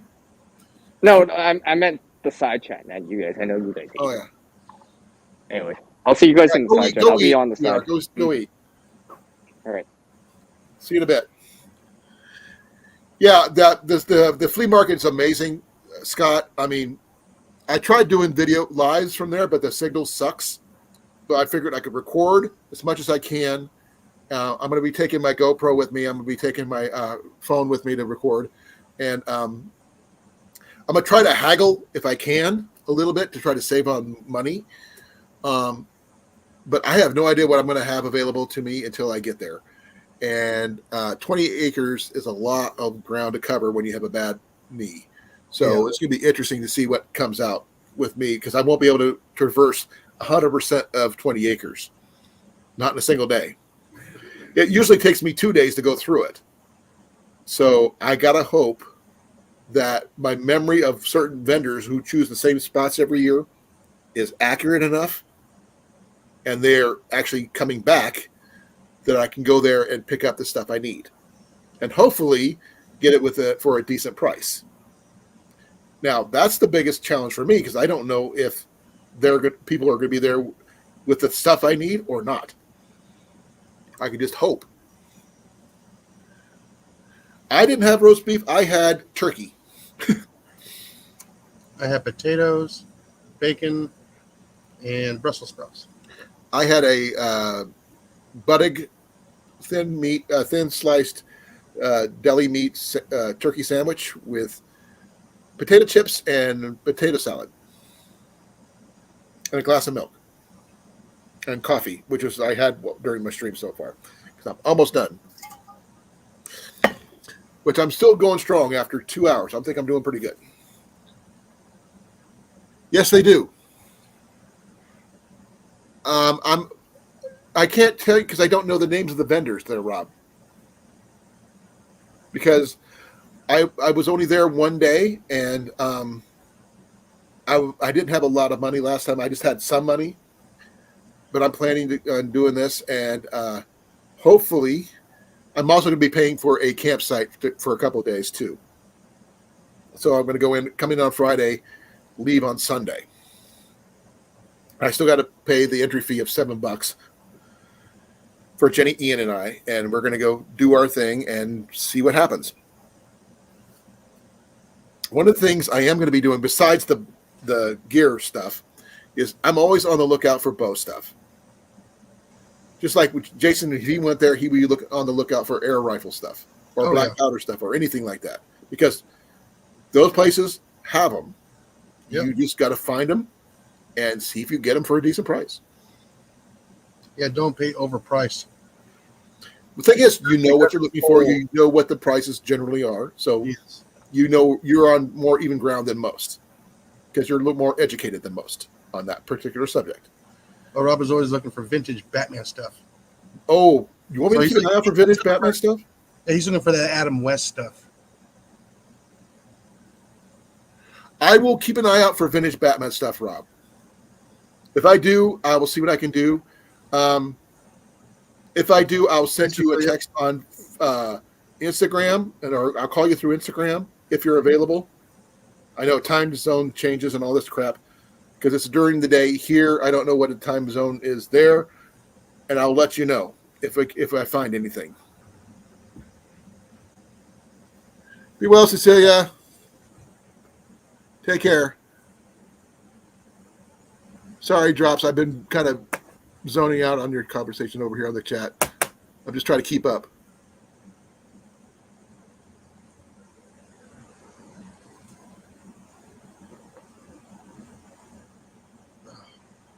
They have golf carts and stuff, Cecilia, but they're mainly for the vendors, people running the thing, so that way you keep track of, because they have food vendors and other things there that they have to maintain. People who maintain the porta potties and the bathrooms and other stuff like that. Yeah, because it is a fairly large 20-acre state fairgrounds. So some stuff's in the building, some stuff's out of the building. Some people have pop-ups. Some people, just have a table on the right next to the camper. So there's that. So it's going to be interesting to see what happens, what I come up with, what I find, and I will try to do a video, if not that weekend, that night, depending on signal, as soon as I get home on Sunday. Because I normally don't go out live on Sunday, but I might do a live on Sunday or premiere or something on Sunday about the gear that I got. But that's down the road. Jason, at this particular flea market, since you've not been there, and you probably won't ever be, what would you like me to look for you for? Don't bother. I understand that. I'm not necessarily say buy anything. Just see if I can find it. Okay. Like a scavenger hunt type situation. Like a scavenger hunt? Yeah. If you have a particular item that you don't think I could ever find, but this flea market is big, huge even. If I have a possibility of finding something, preferably something bug out bag related or something to the effect. Oh, okay. I was about to say a metric crescent wrench. You'd be surprised. Anything. It's like a left-handed socket wrench. No, crescent wrench. Yeah. But usually the left-handed models are even more rare than that. But that's, I've heard about, it's like 50 miles of flight line. I bet I could find that there too. Yep. And you know what I'm talking about. Mm-hmm. But that's I'm not going for like, snipe hunts or anything like that, but basic stuff that is highly irregular to find, but is still possible to find. So. And if I happen to mention it to you, that you say, "Oh, you really did find it," and you say, "If I have to means to acquire it, gotta have pictures." Hey, video will be a part of it. And in case of the vintage Batman stuff, that's going to be a little bit more pricey there, Rob. Now, Scott might give me a list of something to keep an eye out for. I'll see what I can do. I don't know what I'm going to find until I get there. Because it's not all vintage stuff, though. It's all kinds of stuff. Oh, you get some modern stuff. You get some vintage stuff. You get some antique stuff. You get broke stuff. You get some really, the cast iron is always at a premium, folks. I will let you know. There is no cheap cast iron at this place. There's no cheap cast iron anywhere anymore. Because cast iron is king. Oh, yeah. Okay, I do have a question for those people out there. I have, at work, at the DAV thrift store, I found a Westinghouse chicken cooker. Cast iron chicken cooker with lid. And? Is it any good? It should be. As long as it turns on, it should be good. No, it's cast iron chicken cooker. You put it on the stove. Oh, you put it on the stove. Old school. Oh. Square Westinghouse. Westinghouse. Should be okay. Lid with I've never heard of a Westinghouse cast iron before. Yes, Westinghouse did all kinds of stuff at the turn of the century.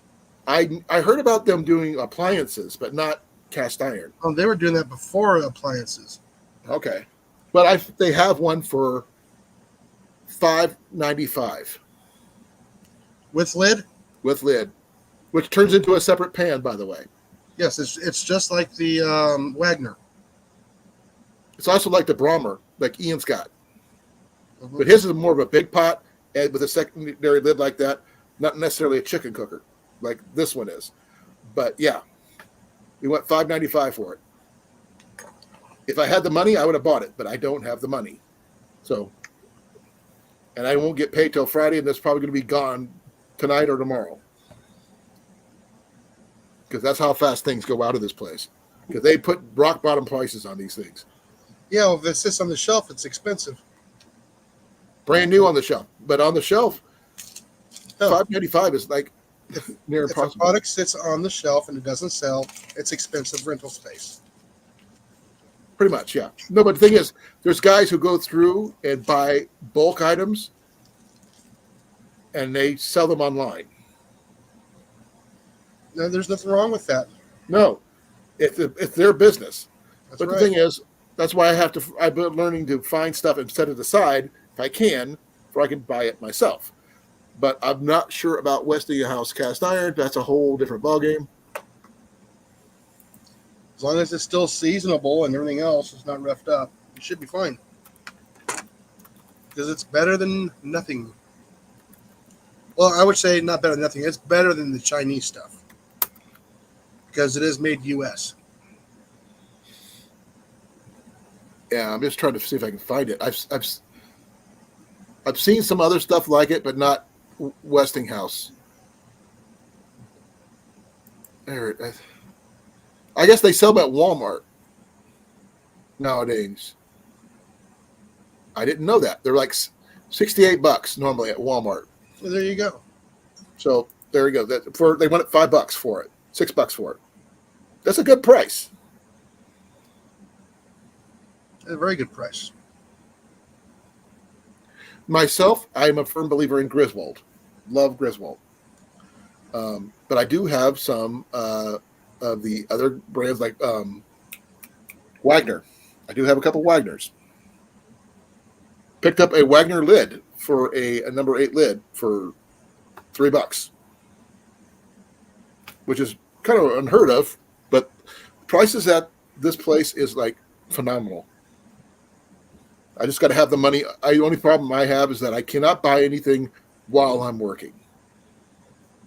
I have to purchase after hours or when I'm off the clock. Like at lunchtime? Lunch. So I was thinking if something like that happens and I happen to have the money in my pocket, log out, buy it, log back in. But yeah.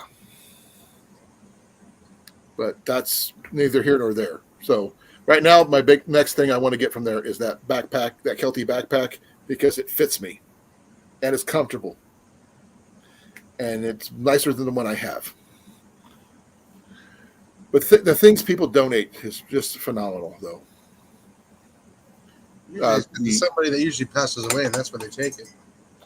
I mean, the shoes alone they got me in charge of going through the shoes. I found size 15 shoes. I don't know what everybody's shoe size is, but that's huge. That's a big foot. One of the Jaquan, one of the guys that works there with me, is one of the tallest people I've seen there, and his feet aren't that big, and he's well over 6 foot. Yeah. But what's your shoe size there, Jason? 13 H wide. What was that again? Last part? H wide. What's H wide? I'm not familiar with H. Wide.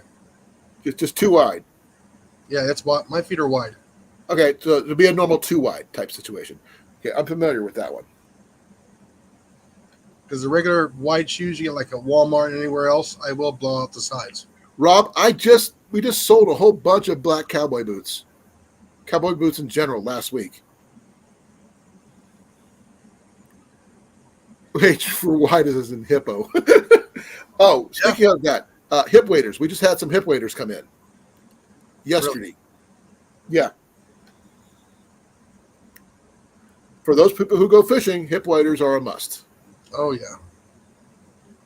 Not chest waders, folks. Hip waders. No, I need There's a difference.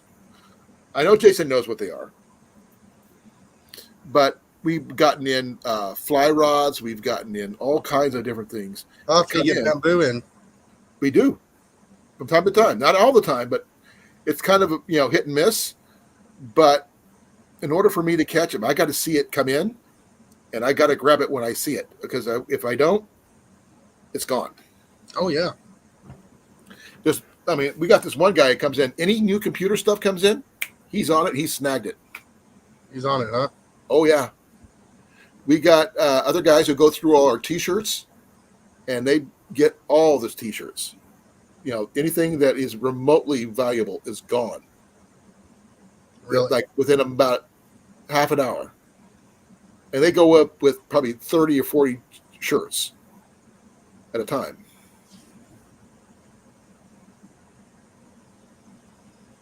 That's true, Scott. Now, I have not seen any trapping stuff come in, but I've been told that black powder stuff does come in. And I told him I'm interested if anything comes in like that. And I would love to be able to acquire one of those because those aren't regulated. Yeah. Now, how often do you get the air stuff in? Not as often as you think. Have you seen anything? We have gotten some airsoft stuff in. We have gotten a lot of Nerf in, but not air rifles or anything like that. But then again, a lot of that stuff goes from me to when it comes in, goes to our guy who runs our eBay site. Ah. Now, I will find the eBay website tomorrow. Okay? Then I will inform you guys what it is. That way you guys can keep an eye out if anything pops up there. Because oh yeah, that's a big thing too. If you can find old vintage Hot Wheels. Oh, Hot Wheels, yeah, that stuff comes in all the time. No, some of those are worth hundreds of dollars each. We've had vintage Barbies come in. I'm not sure about G.I. Joe, but vintage Barbies just came in yesterday. Well, your vintage G.I. Joes will be 10 inch or 12 inches tall. I know. I used to have them. Already. Remember, I'm the same. Wait. That was the only same age or older than you. Dolls. Am I older or younger than you? You're barely older than I am. Yeah. We're the same era. Yeah. Well, anyways, the only way I know about it is because my Uncle Fred had them. And that was the only way they can get them to play with dolls with the 3 girls.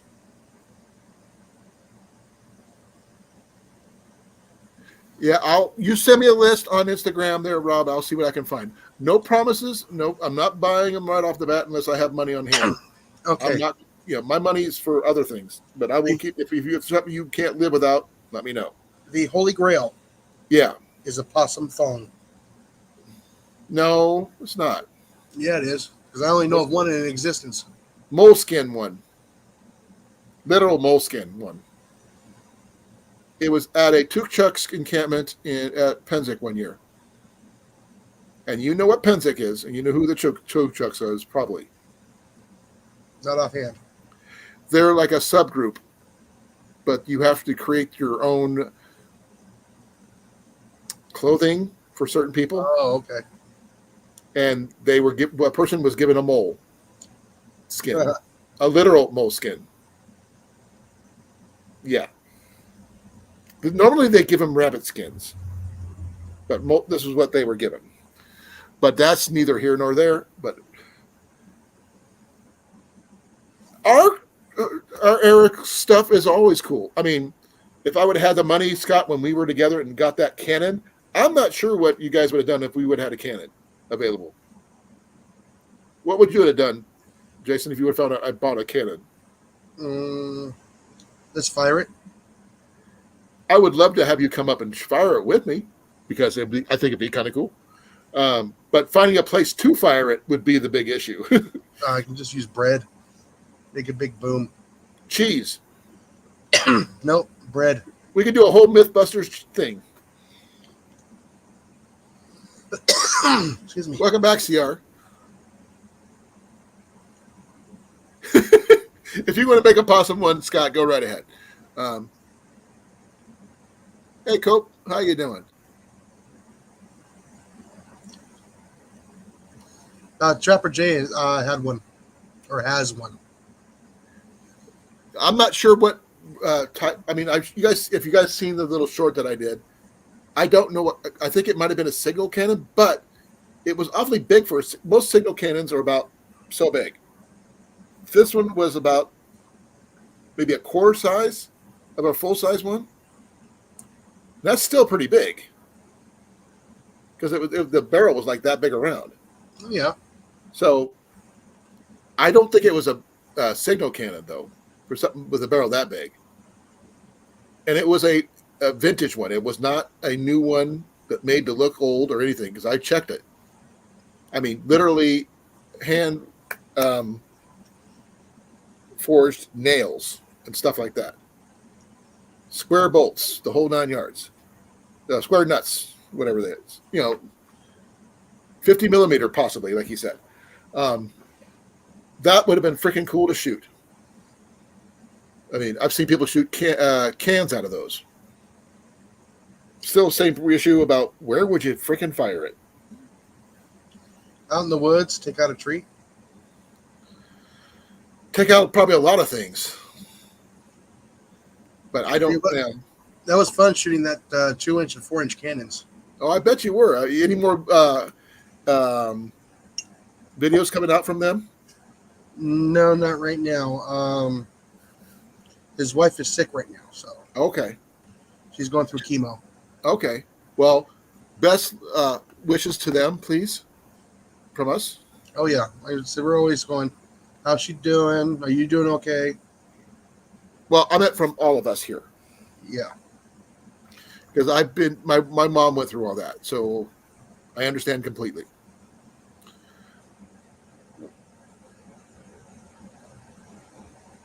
Now, Scott, would you think that was Civil War or not? Because I am not sure on that one. Because it wasn't World War One, it wasn't World War II. So it would have to be a little older than that. It could have been Spanish American, maybe. Little Bighorn? Huh? Little Bighorn? I don't know. It looked older than that, actually. Due to the style. It might have been a small ship's cannon, but I can't guarantee how or why it would end up in the middle of Iowa.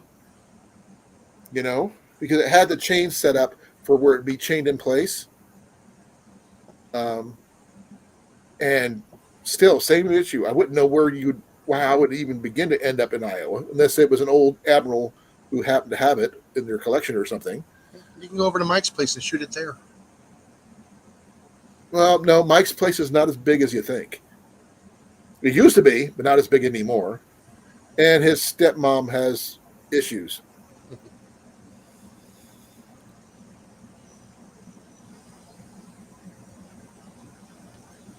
I'm sure there's places. I'm sure there. I mean, I know where several gun ranges are, but I don't know if you can shoot cannons there because it's an open firing range for shotguns and rifles and handguns, but not. I don't know if they allow cannons. Though that would be interesting to see what happens with stuff like that. But Just ask them, can you use black powder? If they say yes, show up. technically, it would fall under black powder. Yes, it would. But it wasn't. It had the stuff with the fuse and everything. So it didn't have anything where it opened up and you put a shell in or anything like that. It was all one piece. That I do know.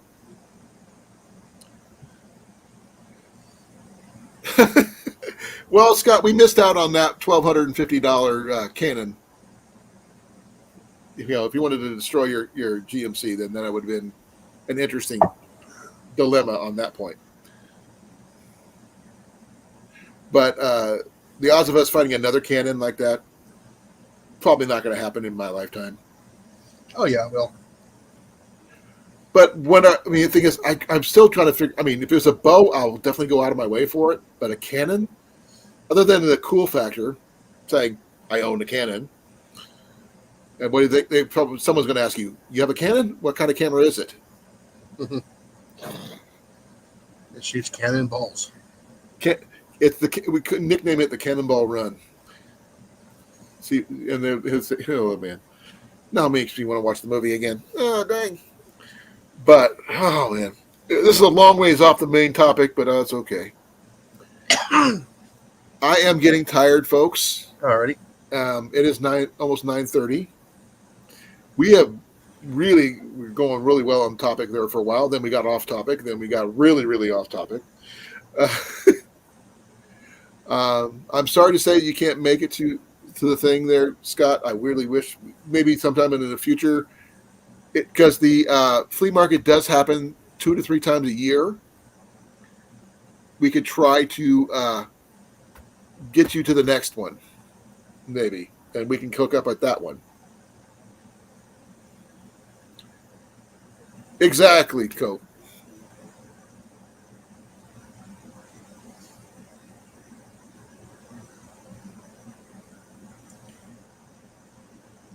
Cope, I think it might have been a 3-inch, maybe a 2-inch. Well, Scott thought it was a 55 millimeter. That's a big aperture. We're taking big shots. Oh my God, it's still camera related. Oh, they would not expect that kind of reception. Okay, we'll work at it for a future time, but we're still going to be going to that flea market for you. It may not be this one, but we'll get to it because there's more than one going on. And that's at the Watcher County Flea Market. Let me see what the dates are. You'll probably find a cannon there. Possibly. Let me see here.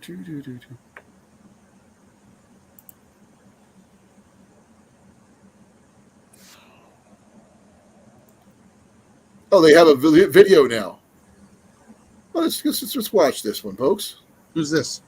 This is the Watcher County Flea Market. Oh. They didn't have a video before. This is new.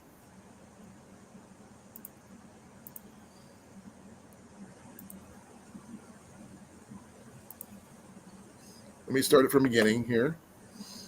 I'll make it big if I can here. Can you guys see it okay? Yeah. Spring, summer, and fall, a treasure for all. The Watch Your Flea Market is a prime destination for flea market enthusiasts everywhere. Number 7 must-attend flea market in the country by Better Homes and Gardens. The Watch Your Flea Market is the weekend home of over 400 vendors who occupy 750 spaces on 20 acres.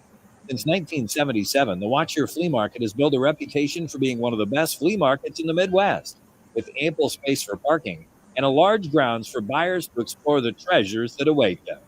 The flea market is held during the first weekends of May, August, and October, where 9,000 people from over 30 states converge on the small town. A variety of items are sold, including antiques, collectibles, vintage tools, glassware, jewelry, records, and much, much more.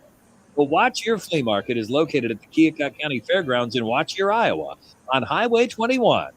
Just search Watch Your Flea Market on Google Maps and let navigation do the rest. Don't miss out on one of the best flea markets there is. And if you can't find it at the Watch Your Flea Market, you probably don't need it. So there you go. There's your commercial. What do you guys think? Still didn't get to see all the vendors and what they had. I don't have a list of vendors. No, 700 vendors is a lot. Yeah. And like I said, that's why it always takes me 2 days to go through this. Now, here's the thing. Just the challenge part is going to be Saturday. It does not mean we won't go back Sunday, because Sunday is free to get in. And that's when people start leaving things behind or trying to get rid of things. Yeah, especially if they drive back a long ways. It's easier to sell something at a cheaper price to get rid of it than to haul it back. Yeah. So, and also people throw stuff in the trash that they think is trash. As the saying goes, one man's trash, one man's treasure, kind of thing. So, yeah. So, Scott, does that whet your appetite for that flea market? Now that you've actually seen a live view of it. And if I had a drone, I'd be flying it over that too, to show people what it looked like. My daughter has been there once before. She was there last year. I was unable to attend the second one. I did the first one, but not the second one. So this year I am going to try to do two, one probably in August for the one with you, Scott, if you're able to, or October. We have 3 times this year we can do it. Pardon me. And I would, like I said, I would love to take you guys with me. It's signal is not great there, so going live is like near impossible because of the way it is. I don't know why, it just is. So I can't go do a live from there, but I can record it and then post it later. Yeah, make sure you got enough memory. That's going to be the issue. That's why I'm going to be using both. I'm going to clean out my memory card on my GoPro, and I'm going to try to use that as much as I can. Then I'm going to use my phone as much as I can, and then try to combine them best I can. It may be 2 separate videos because 2 separate things, but there'll be a part 1 and part 2 somewhere in there, and probably a part 3 if I'm doing the actual inventory of the bug out bag I create. So there's that.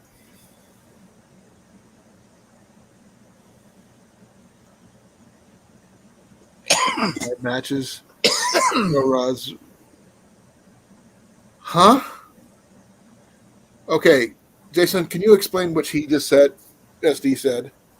Okay, I'll post it in front on the screen here if we can see it. I can see it. My brain won't compute. No, Yours either? no. Okay, it's not just me then. My dyslexia is like going, huh? There's no comprehension there. And CR just shrugs. Okay, it's time for me to get out of here. We'll talk to you guys maybe tomorrow on your live there, Jason. Alrighty. Oh, if you catch any information about No, I haven't. Robert's stuff yet, let me know. Let everybody know. But yeah, you were here the entire time, so I'm assuming he didn't go live tonight. So I'm sure he'll probably will within the next few days. Yeah. So He probably called and talked to him. yeah, be well. I love you guys all. I will talk to you tomorrow on Jason's live, and so I'm gonna say goodnight to Jason. Good night, Molly. She already went to bed. Well, good night, Cope. Good night, Right. Scott. Good night, CR. Good night, Mike. Good night, Rob. Good night, Rob. Good night, Cecilia. Good night. Who else did I miss? Good night, all inclusive to everybody. And good night, J and J, and everybody else. I will see you tomorrow. Yep. Same bat time, different bat channel. Yep. Actually, 8 o'clock Central. 8 o'clock. 1 hour later. We'll discuss it more later, Scott. Night, everybody. 5, 4, 3, 2, 1, done.